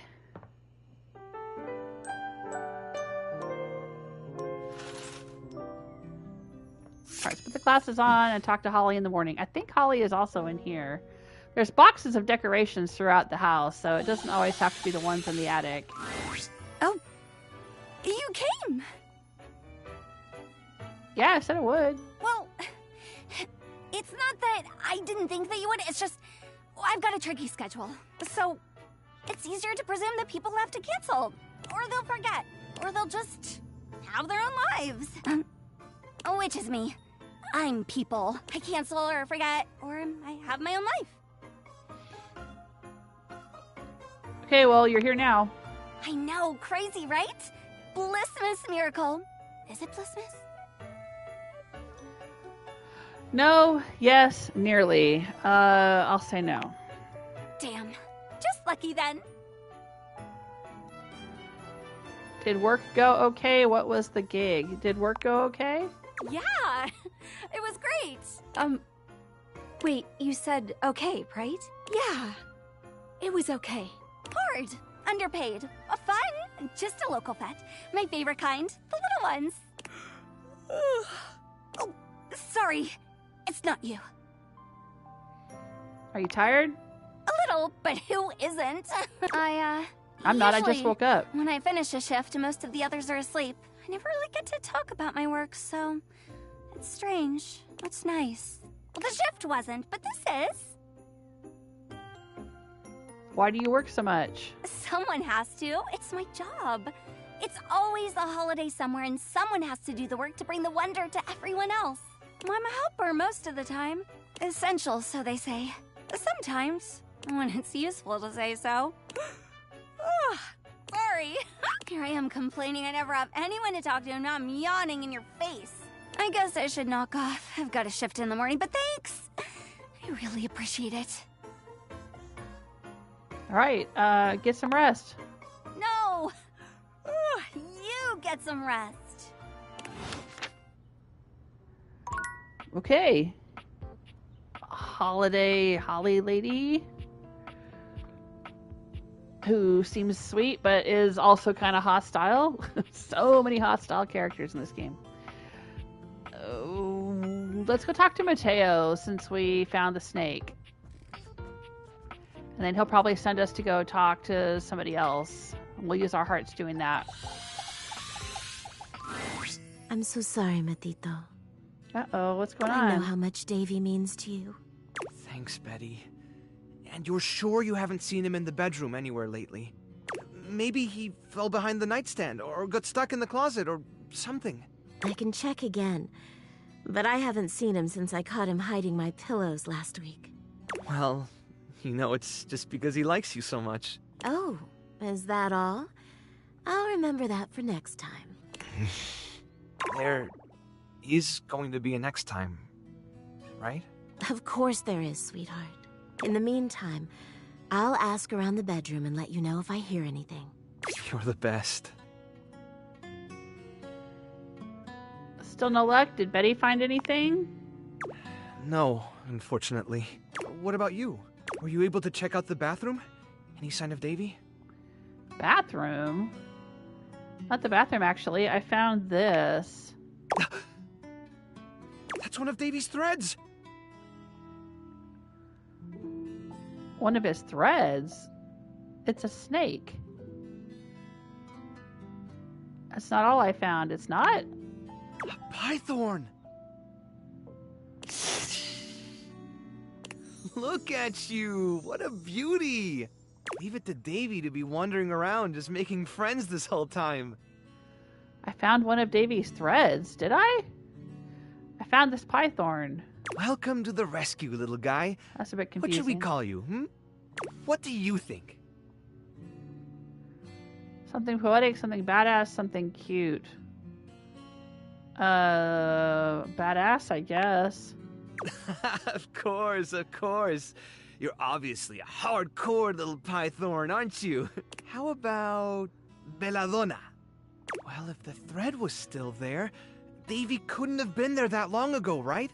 Oh, this is great. We should focus on the rooms downstairs. One of the responses to the Placebook post was from Telly.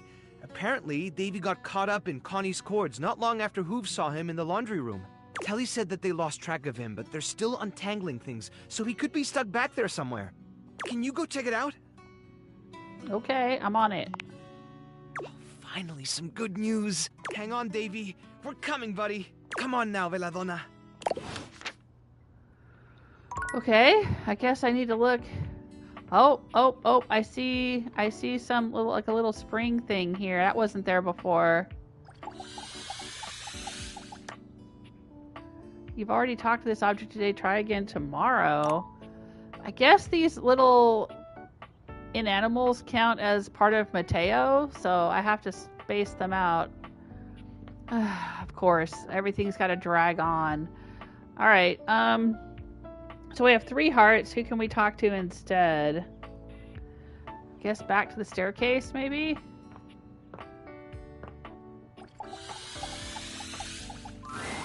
I'm here! Sorry for the wait. You seem excited. I am. Planning and plotting and plotting and planning. I haven't really slept. Well, I've been thinking of some other options. Stop! You see, I know you want to help, but the whole reason I wanted to do this was to do something myself. Even if it's a scam? And I appreciate you taking the time, but I wanted to solve this, hence the lack of sleep. But I did. Or I might have. Which, mind you, I wouldn't have had you not inspired me to do so. But I have something else. Something I know, and something I can do, and something I can make my own. Do you notice anything different? Did you change your hair? Did you change your outfit? Did you grow? That's wonderful, Stella. I don't notice anything different. Did you grow? No! But also, yes! Stella holds herself upright, sticking one leg out and pointing her foot elegantly. Presenting Reach the Sky with Stella's latest Hot Topic release. Free your feet, but also your life. Our design is sleek but comfortable, edgy but crafted with care. Oh, so you're making if shoes you've now? ever wanted to stand on your own 2 feet, we're here to help you rise to the occasion. Speak to your local representative, Stella, today. Stella's Stilettos by Stella. Cool. Stairs for your feet. The shoe is just as it sounds. A small pair of stairs for one's feet. Step up. And it's mine. It's my idea. It's my product. It's me taking advantage of me, and I don't even care if it fails because it's a thing that I'm doing, and that's all I need it to be. And thank you. You really needed me to click through and then get to and thank you? Really, game? I do not understand the excessive individual words and clicking that they do in this. Thank you so much, dearie. Because I almost missed it. Oh, I do hope you didn't spend too much time thinking on your own alternatives. I just needed this idea to be my own. Yeah, sure, I get couldn't it. have thought of it without you. Okay, great. What's one night spent in wonder, and you couldn't have done it without you? I'm proud of you, I'll just say that. You, my dear, are the dearest friend I have. I spent all night on this just to prove I could, and I know it's nothing special, but I want you to have it. She hands you the shoe, smiling as you take it from her with gentle hands. Just one shoe, not a pair? And I'd love to stay and chat, but I'm off to make 100 more. Too busy for chit-chat. Oh, I never thought I'd get to say that. Take care, dearie, and do swing by. All right, we're friends with Stella. I finally got some charm points. Look at that. I have 15 charm now instead of 10.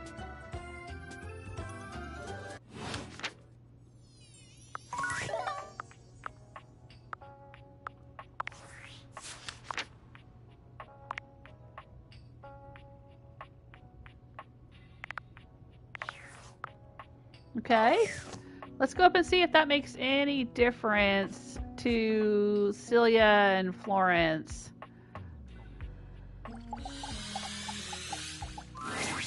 Oh, hello again.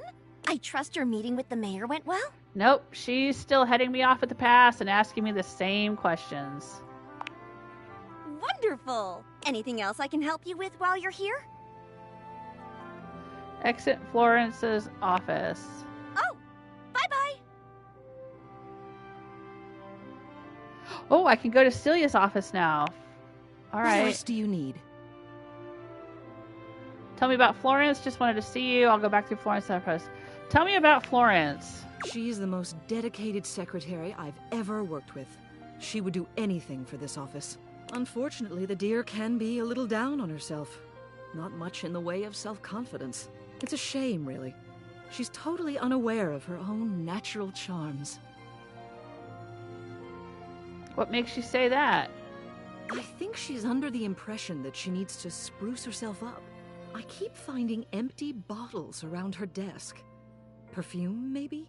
Although they don't carry a scent. And it seems like every time I turn my back, she's got another set. They don't look especially high quality, either. Poor dear. What else do you need? I'll go back through Florence's office. Hello again. I trust your meeting with the mayor went well? Yep. Wonderful! Anything else I can help you with while you're here? Here we go. Now we get the bottles around the desk thing. I wasn't able to get this before. Maybe it's because I finished the storyline with Stella. Because I think that there's some part of the story that where Florence was involved in Stella's pyramid scheme or something. But because I never participated in the pyramid scheme at all, maybe it kind of glitched out this quest line. Celia tells me you've been leaving bottles around your desk. Oh, goodness. Did I forget to clean those up again? I'm hopeless. But I'm happy to hear she's noticed something different about me, at least. It means it's working. I've been sampling some new things the past few weeks. It's a special new line of bottled air from Airway. Bottled air? Yes! Activated air to improve the mind and body. Yeah, I think that was the pyramid scheme that Stella was involved with before she started making shoes. And it has the most interesting business model. Yeah, it's called a scam. Now, normally you just buy a product from the store and that's it, right? Well, with activated air from Airway, you can buy your own kit and sell them to other people. And then those people can start selling their own little kits. And you get a cut of each sale. We call it a resale triangle. Isn't that fun? Nope, it's called a pyramid scheme. That's 100% a pyramid scheme. A pyramid scheme? Oh, no. No. It's an opportunity to become a small business. At least that's what the very persuasive literature that comes with each package says. You don't need to worry about me, dearie. I'm a grown floorboard. I think I'd know a pyramid scheme when I see one. She's using the word dearie again. Does anybody actually use that in real life? Honest to God. Besides, this is a resale triangle. Very different. By the way, I don't suppose you could see your way to dropping a few more coins on me, could you? All these bottles are really starting to eat into my finances. Maybe I should tell Celia about this. Anything else I can help you with while you're here? Exit Florence's office. Bye-bye. Go to Celia's office. What else do you need? I figured it out. Florence is trapped in a pyramid scheme. A pyramid scheme? Well, that explains it. What are they selling? Cleaning supplies, something called Airway Activated Air. Is it cleaning supplies? Oh, no. I've heard of Airway. Despicable company. The telephone pole told me just the other day that their products have infected the whole neighborhood just a few houses over. Well, if they think they're going to squeeze another red cent out of my Florence, they've got another thing coming. Florence never leaves the premises, which means the salesperson is coming from inside the house. Do you have any idea who might be peddling that snake oil? I think it was Stella, but I actually talked her out of it already. Could be Stella. She's peddling a similar product. No, sorry. I talked her out of it. Stella. Shingles above. What's this house coming to? Are you sure it's settled? You don't need me to step in? I don't mind having words with anyone who needs the house brought down on them. I think it should be resolved. Well, aren't you efficient? You're quite the little bloodhound. As mayor, I formally extend my thanks for nipping that problem in the bud. Though, I might have to have a few words with Stella on my off time about this. You seem unusually riled up about this. Why shouldn't I be? This kind of scam is a threat to everyone in the Home Objects Association. Nobody should have to deal with that sort of fraud. Least of all a poor, unassuming, sweet thing like... Excuse me. That was unbecoming of me. Do you have a thing for Florence? I beg your pardon? Do I have a thing? Are you sincerely asking the mayor, point blank, if she has feelings for her secretary? Of all the unbelievable... I'm not hearing a no.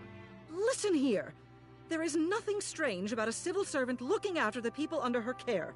Especially the adorable ones who don't know how to defend themselves. Celia falls silent, her cheeks reddening as her own words sink in.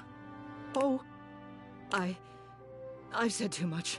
Thank you for your work on this matter. If you have any further issues, you are always welcome to take it up with the mayor's office. Good day. Ooh, all right. Well, I'm glad I finally got that quest to advance. That makes me happy.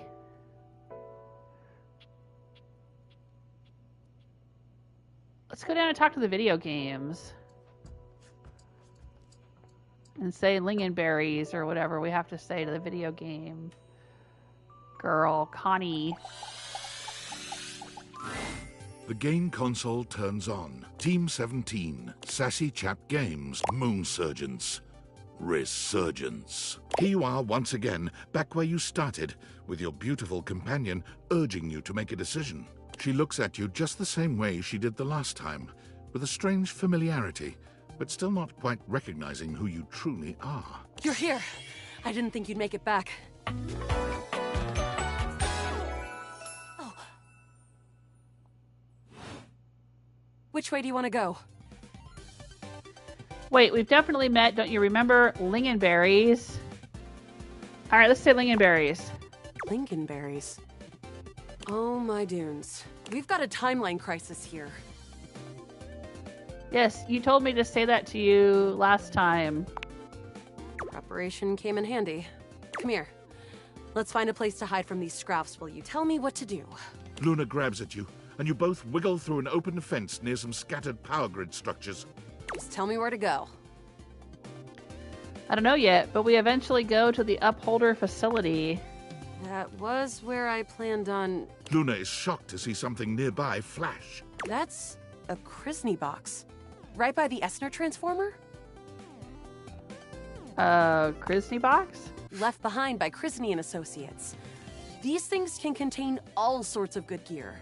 Luna opens the box to find a pair of futuristic goggles, which float and spin in the air in front of you both. These are Mark II Xeno goggles. An incredible upgrade. I'm keeping these. Ooh, are those kind of like the Dateviators? Happy accidents, huh? Those look pretty cool. I'm the only one who can wear them. You're already wearing some sort of Xeno tech on your slots. Looks kinda lovely, if I'm being honest. Oh, these things, they help me get dates. Then kiss me. I'll say they help me get dates. Huh. Might be into that. After the part where Celine goes full transcendental. Glad to have shifted the timeline at least a little. I'll say that. Now, let's get to the facility. After a short walk, you find yourself standing in front of a bullet-ridden metal door, way out in the middle of the cold, grey landscape. This is the entrance I've never seen anyone use. With my chalk-picking skills, we'll have this open in no time. Luna, tell me more about yourself. Me? I'm your average member of the Resistance. All right, this is the same thing she said before. We fight against the Upholders who are determined to do everything in their power to druck everything up here on my homeworld. And who am I to you? You I always thought of you as a companion. Someone who followed me around and gave me advice. Cute, but expendable. Luna picks the lock, allowing you to peer inside. You can see hallways filled with shining electronic doors off. Here we go. Upholder central inside. There will be surveillance class 2, which can sound the alarm. There will be an assassin class upholder right around the first corridor we pass. I'll tell her again. Just knowing that isn't enough to help.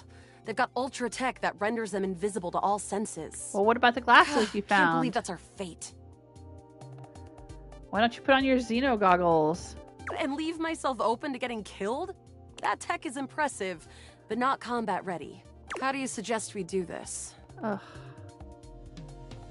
Try to date one of the guards. Dating? Why would you do that? Well, sometimes you meet things on your adventure and start to have feelings for them. Do you have feelings for me? Maybe? I don't know. Too early to tell. Interesting. See, I'm more familiar with reloading, looting, and corridors, personally. But we can try this dating. Luna strides boldly up to a nearby grunt. Hey, Grunt! Want a date? What? You, me, go out and watch a flick. Drive around Hana Town, eat spaghetti in Plurkton. You are a cute one. From the grunt's pocket, a voice barks loudly. Grunt, what are you doing? Get her! Ah, bits, we've got company. Except for the smitten grunt upholder, who to this day still holds a candle for Luna, the hallways are swarmed with guards. Cease! Cease! Cease!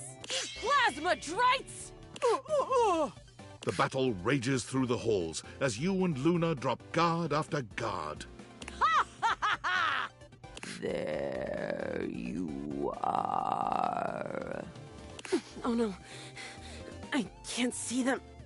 I can't move. You can't quite tell what's happening, but a vast laser peeks from around a corner and engulfs Luna's stiffened form. I'm gonna watch helplessly, because I always grab her and run.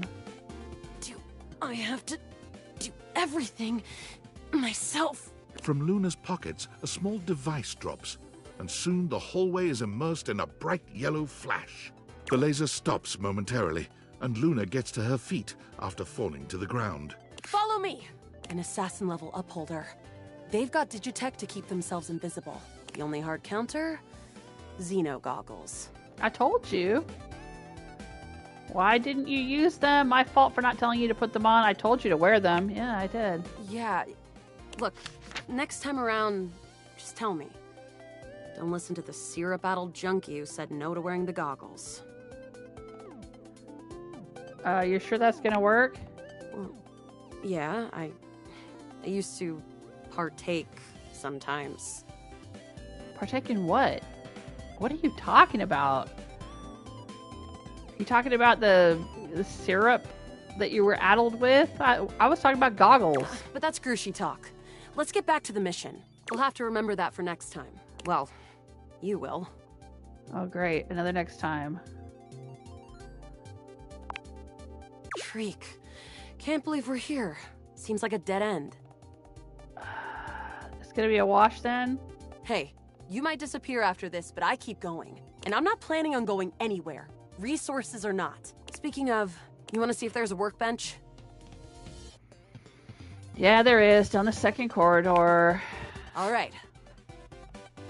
We're getting close. You want to press on, or should we take a crafting break? What's crafting? I know what crafting is. We've done it a million times. We have a chance to use what's left in our inventory to make something that will help us in the final. All right, we can craft. This thing can take anything we've got and transform it into anything we don't. Not much. We got zonked by one globule, one wood, and one scrap skin. Dismal sounds like an earther word. Here on the moon, Okay, let's get started with... Let's just do the globule. Got it. And then? That's it. Let's see what happens if we just use a globule. All right. I don't think that's going to give us any... But there's no reason to lose hope. I mean, it's pretty... Which is always good for defense. We've got an amazing new piece of armor from this. Oh, okay, That'll we still help just us in the have battle armor. ahead. You and Luna make your way through the final threshold. Oh no. There it is, the horror of it all. The way opens up into a large, but perched high on the crane next to a large glowing... You came just in clean moon. Luna, you'll never take Crescentia's power. I agree. I am invincible! The glowing crack seems to swell. Charge, bitch! The blue deposit of moon rock erupts, and from the crack... Crescentia! Use items. Take this! Luna throws an elemental grenade that blasts Crescentia's scaly hide. Thanks to your crafting, Luna is able to withstand the mighty force of Crescentia's power. The battle is fierce, but ultimately Crescentia and Celine fall to the ground, presumably dead. Wow! Did that without even a single save. Great job, Yael. I couldn't have done it without you. This is the same as the other times. Is it? I feel so pumped full of denahydrine that I can't imagine we didn't alter the timeline at least a little. Luna's Xeno goggles catch a small screen dropped from Celine's grasp. Wait, Celine left something behind. Luna picks it up and turns on the display. It's the recipe for a harmonic stratospire. The Resistance has been working on this tech for a generation. It's a way to take fractured timelines and concentrate the differences in power into a deadly beam. All right, this is new and different. That beam can erase a crack in the continuum for good. And I think something about your timeline tripping abilities and Celine's rise to power have something to do with each other. Great, let's make it. Let's stop Celine. But she's already died in this timeline. You'll have to come back with the knowledge of the recipe. Okay, so what's the recipe? It's 4 globules, 1 wood, and 2 scroff skins. Remember it.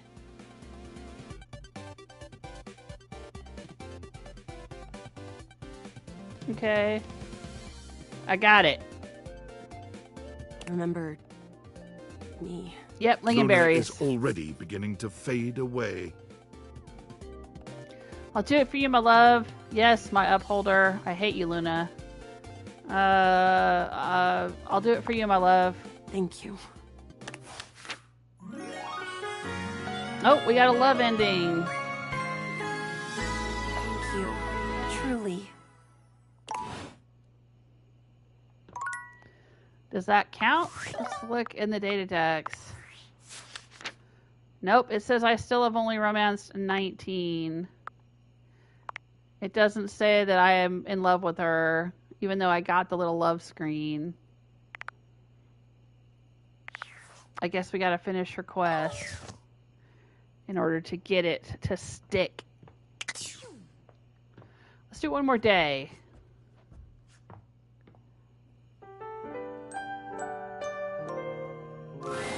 Are you here to beg for your dreams back? Oh, the nightmare showed up again. I didn't drink any coffee at midnight. Why are you here? It's not going to work, you know.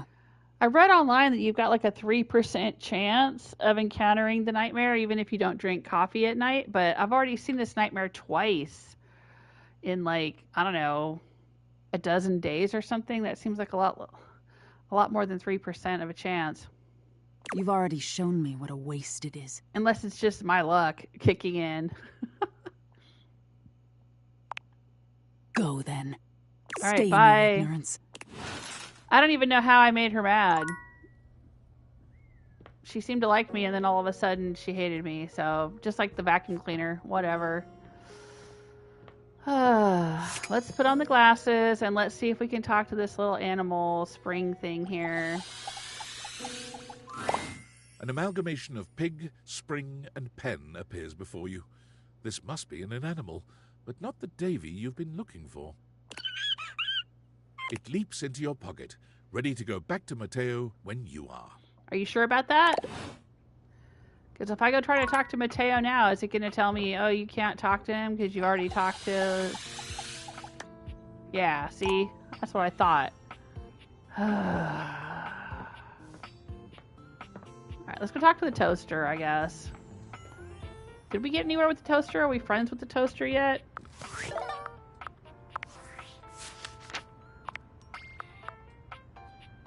No, we don't have a relationship with the toaster yet. Okay.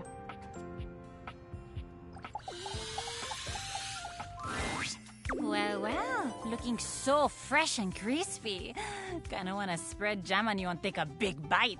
Ooh. Did you freshen up just for little cutie Miranda Dulcita? I did. You bet I did. You're worth it. Nah, I always look this good. If by freshen up you mean thought about brushing my teeth but didn't, yes. I'll say you're worth it. You're so sweet. I just want to get her away from that stupid stove. I mean, you're so right, but you're so sweet. So. We are on our date, officially. It's happening. The day is here. Let's do this. I'm gonna be super generous and let you choose the first thing we talk about. Mostly because we both know that I would choose to talk about music first, last, and forever. So I'm gonna give you the option of talking about something else. Like, for a second at least. Tell me about you. Tell me about your band. Tell me about... you. Me? My second favorite topic, gotta be honest. Okay, where to start? So, I grew up loving music. Mis padres queridos told me I was made to sing. I was in a restaurant, and oh my god, you've never had tamales like these. They were unreal. I used to sing when the food was ready, and it turned out that the customers really liked it. So my mama built a little stage over by the big window as like a show for the customers in the evenings, and I would perform. I guess the rest is history. I haven't stopped performing since. Sounds like your parents really supported you. You knew what you wanted from such a young age. Yeah, you're lucky to have parents that supported you. They totally did. My dad was a little tougher. He really wanted me to be a cook like he was. A toaster oven. Kind of like Stefan. That's not what the title or the subtitles say. An oven like Stefan. But I swear, beyond making things hot and crispy, I'm like totally useless in the kitchen. I once tried to toast refried beans, and I thought my dad was gonna collapse right onto the floor and cry. He came around though, and he saw how happy singing made me. But let's talk about you now. Tell me a little more about yourself. What do you do for fun? Do you like books or movies, or like, what do you do to relax? Could you imagine a toaster that sang when your toast was ready? Like instead of just popping up, it like sang a little piece of music. That would be fun. I love to listen to music. I love video games. Both of those are true, but I will say music because she plays music. She'll like that. Hi, I knew it. There had to be like a really deep reason we connected so well. Do you have a favorite genre? Rock, soft indie, Latin pop. I like all of those and many, many more. I guess I'll go with rock. Oh, wow. Okay. I weirdly don't know that much about rock. Like, I don't listen to it myself that much. At least in English. I love listening to music in other languages. It's like a sneaky way of going to these other countries, even though I've never really traveled anywhere. If you could travel anywhere in the world, where would you go? If you could have any food in the world, what would it be? If you could travel anywhere, where would you go? What a good question. I've always wanted to go to Brazil. The food, the carnival, the locals who are so cool and interesting. It would be so fun. And I love going to the beach. Do you travel a lot? I never leave my house. Oh, that's so sad. Unless you really love being in your house, in which case, good for you, that's awesome. Even if you love your house though, I would say go out and have some adventures. Take charge in life, live it to the fullest. I know, it sounds cheesy, but frankly, there is absolutely nothing wrong with cheese. We all like cheese. We all need a little cheese in life sometimes. I tell the migas all the time, be not afraid of the queso. And there I go, talking about my band again. I do love queso. Truthfully, it's really annoying. Oh, it's cute. I'll say that. It is cute, isn't it? It's so nice to have friends I love so much. Maybe you can meet them one day. Don't I would worry, love that. They're super nice. I'll tell them to be super nice. Listen, I gotta get going. This has been so great, just getting a little sleepy. I hope I'll see you again. All right, bye. Aw, she's so sweet.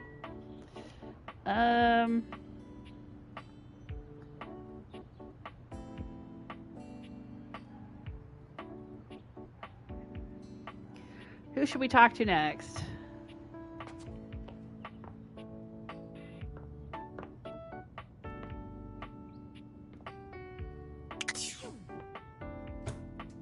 I don't want to talk to the laundry soap.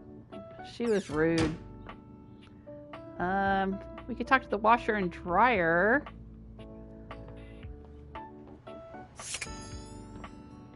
Hey, you know who we haven't talked to in a while? The fuse box. Let's go up here and talk to the fuse box.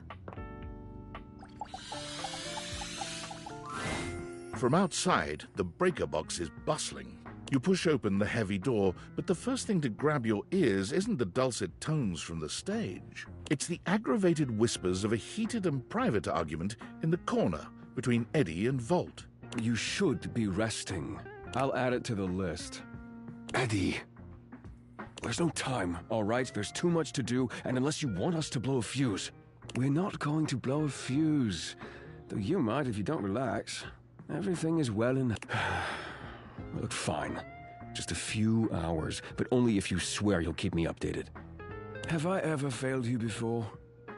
Obviously not. I'm serious, Volt. If it gets worse, you come get me.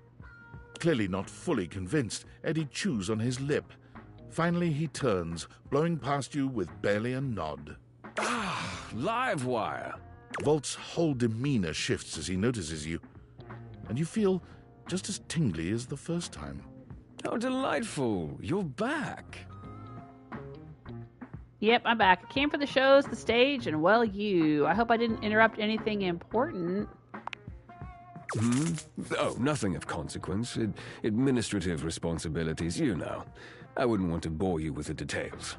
Volt's eyes shoot to the lights, and immediately back to you. Can I set you up with a table? The show doesn't start until later, though I imagine we can find something to fill the time. Can I get a drink? It feels like you're trying to distract me. What's going on? Sure, let's get situated. Feels like you're trying to distract me. What's up, my dude? For a split second, Volt seems caught off guard. Perhaps your directness has surprised him. But he recovers swiftly enough.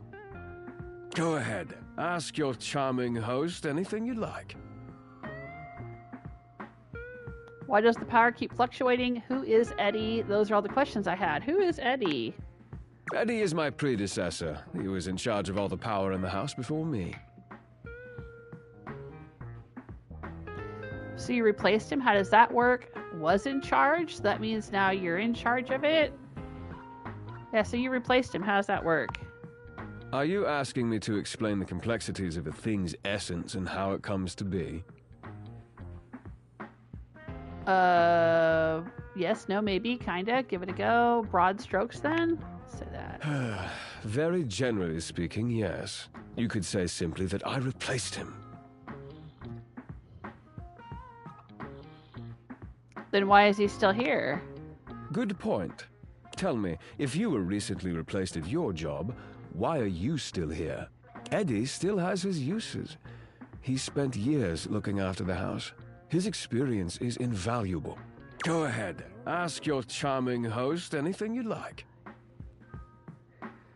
Why does the power keep fluctuating? Is that why he's ... what? Those are all the questions. Why does the power keep fluctuating? Oh, it's a simple power surge. If you tell me you've never seen a power surge before, I'll know you're lying. Duh, I have, but it happens here a lot. That's not normal. Why does it happen? Yeah, it's not normal to happen a lot. The flow of electricity can be a very unpredictable thing. It requires a delicate balance and power conversion. Sometimes the balance gets thrown off. But it's nothing to be concerned about, I assure you. Well, I'm concerned. Do I need to do something to fix it? That sounds made up. I think you're a liar. Should I do something to fix it? Fix?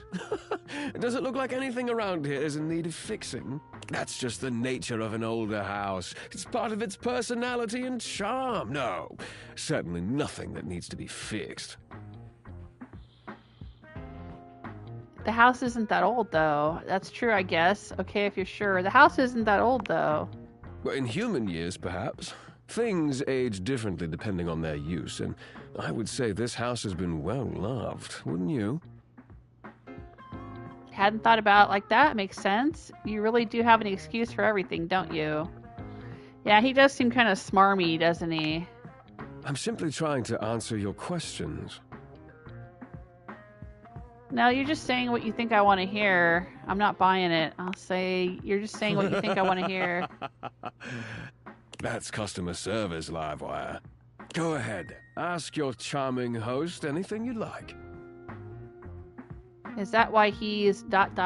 whatever that means? We'll say it. Why he's... such an asshole, so focused on this place, hard to talk to. I'll just say focused on this place. Ah, yes. He does tend to take the work quite seriously.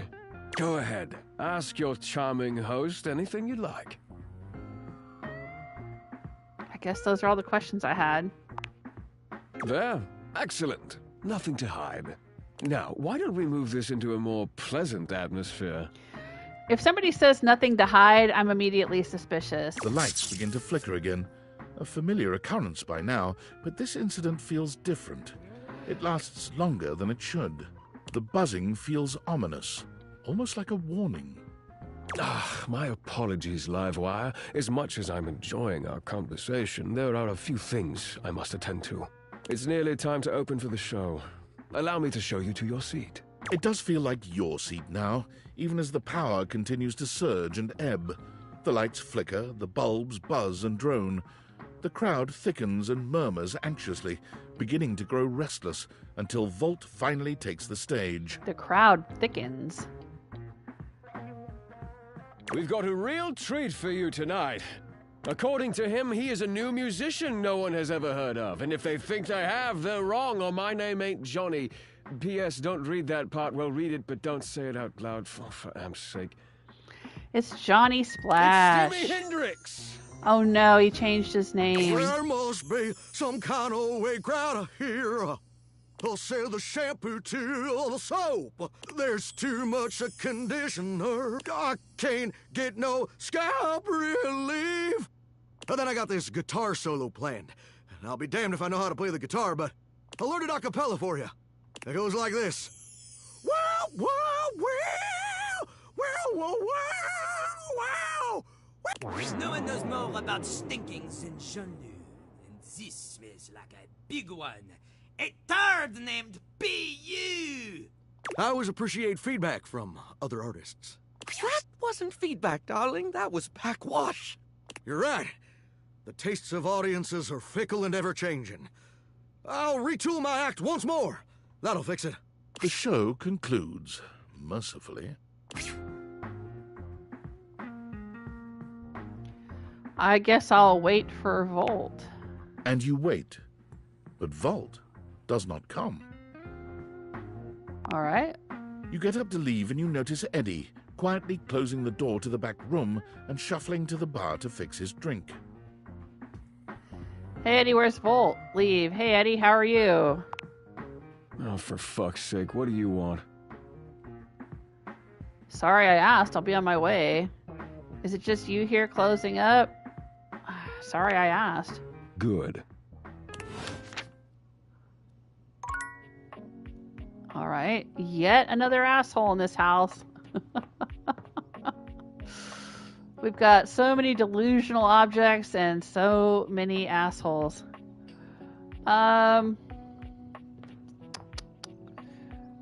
Right, let's talk to Holly again. Holly greets you with a spirited wave, the bells and ornaments in her hair jingling with every energetic shake of her hand. You made it! Thanks for making the time. Yeah, sure. I've got plenty of it. Oh, sounds like a dream. Seems like you're always working. What do you actually do? everything. Oh, I've got a 5-page resume, which I know you're not supposed to have, but I'm secretly very proud of it. I've been a waiter, a maitre d', a caddy, an usher, a valet, a piñata, a mascot, a bartender, a line chef, a runner, a ticketer, a seat holder, an election official, a Zamboni driver, a scuba diver, a pickpacker, a mail carrier, a timekeeper, and an ice-did-fod judge for a local junior yodeling competition. Seems like you're always working. Almost. There's always something happening somewhere. Gig work then? Oh, the giggiest. The best kind of work for me, personally. Always something new. I can't sit still for too long. Bores me to tears. I need 50 things to focus on, or absolutely none at all. Does it pay well? Sounds hectic, I'll say that. It is.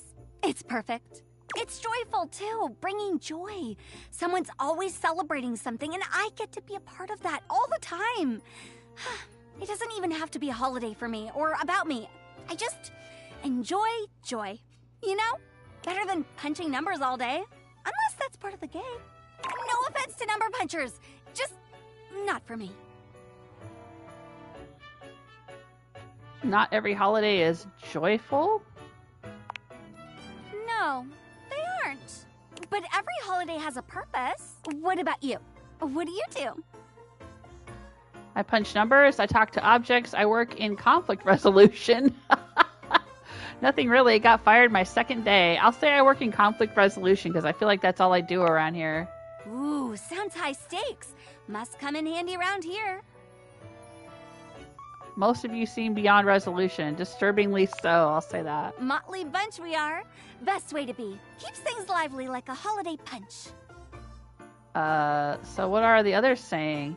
You know, I'm actually okay not knowing the talk of the town. Wait, what are the others saying? Depends on who you ask. Let's just say, Venetian's Day might be a busy day for you.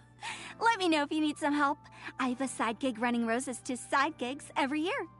Venetian's Day? It's supposed to be like Valentine's? That said, how do you feel about me? Well, you waded through my busted schedule, so you can't be that bad. I'm hardly running for office. Sounds like you're dodging the question. Yes, I am! Speaking of which, I gotta bounce to another shift. Gleester in July is really hoppin' this year. It's not July.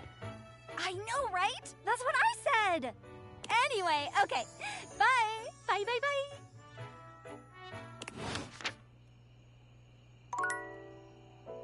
We have one heart left. Let's go talk to Florence or Celia. Now that we've kind of talked to them about their pyramid scheme quests and issues.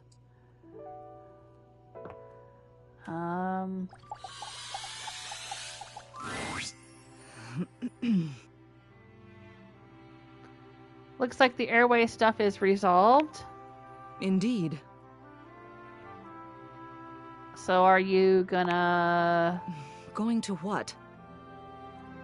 Tell Florence how you feel? Listen here.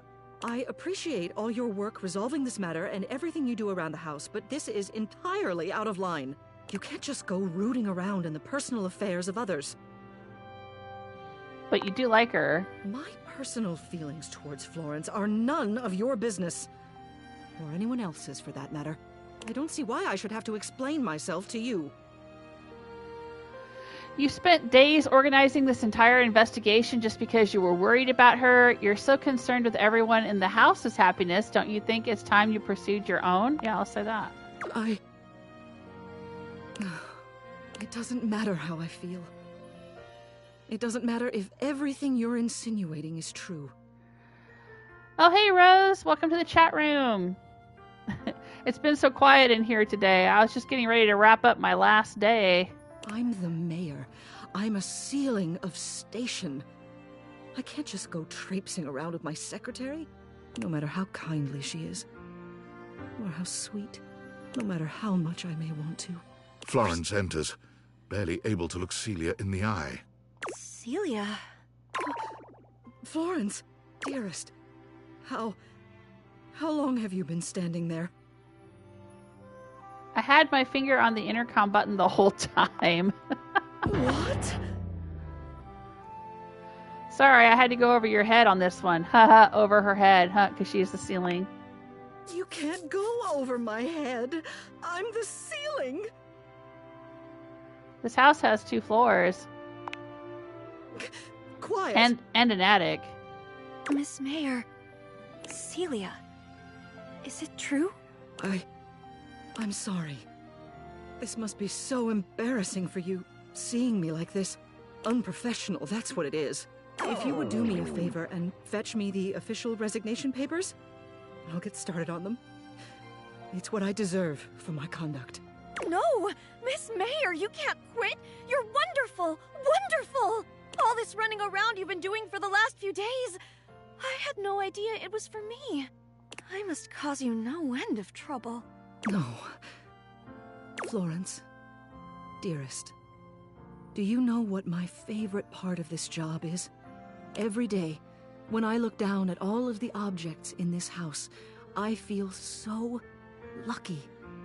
Because from this angle, I always get to see you, the deep brown of your hardwood, softly reflecting everybody's best features. Your gentle carpet, alleviating the tension and hiding all those little crumbs. You're a dear, Florence. My dearest. Aww. Everyone thinks I'm the one in charge, but the truth is, you're the foundation of this house. I wouldn't be anything without you. Oh, Celia. I felt the same way about you for so long. But never in my wildest dreams did I think you'd ever... Tears slip down Florence's cheeks. Celia reaches out to dab at them with gentle hands. Oh, come now, dearest. You mustn't cry. You'll get water damage. Well now, what are we going to do about this? It simply won't do to have an elected official noodling about with one of her employees. Well, you are the mayor, but technically, bureaucratically speaking, I mean, the human does outrank you. Oh, Rose is saying, glad to be here. Sorry, I'm not as early as I'm used. That's all right. That's fine. At least you're here. I didn't get an early start. I didn't start until about 4 o'clock. So it's fine. I was late too. They could maybe write up some sort of document that makes this okay? Well, there's an idea. What do you say? I could make you co-mayors, partners. Any chance we could make this a 3-party system? Oh, I could be in a romance with Celia and Florence? Sure, why not? Shingles above. Just when I thought you couldn't get any more audacious. I wouldn't mind. I think you're wonderful. If you plant your feet on me and stretch your arms up as high as you can, we can all hold hands at once. Well, Aww. If Florence is all right with it, then I suppose I have no objections. Hey, yeah, and Wallace is right there with all of us, too. Could this be like a 4-way relationship? The ceiling, the floor, me, and the wall? Although it may take some time for me to get used to having 2 dearests. Yay! I got the love ending with Celia and Florence. I got around. It was kind of bugged, or seemed to be bugged, yesterday. But I finished the storyline with Stella, and then I was able to do this storyline with them. They are so adorable. Ooh, and I got some charm. I've got 20 charm now.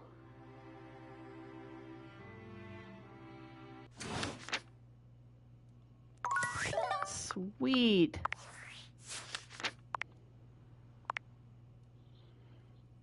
Yep, she gives charm. And Celia, oh, Celia gives intelligence. So I got charm and intelligence.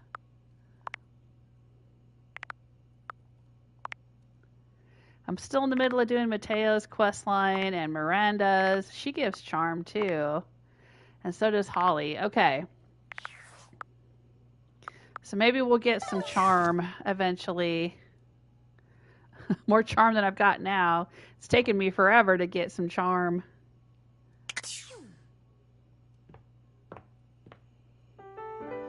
But that's going to be it for me today. Are you here to beg for your dreams back? Ah, dang, the nightmare showed up again.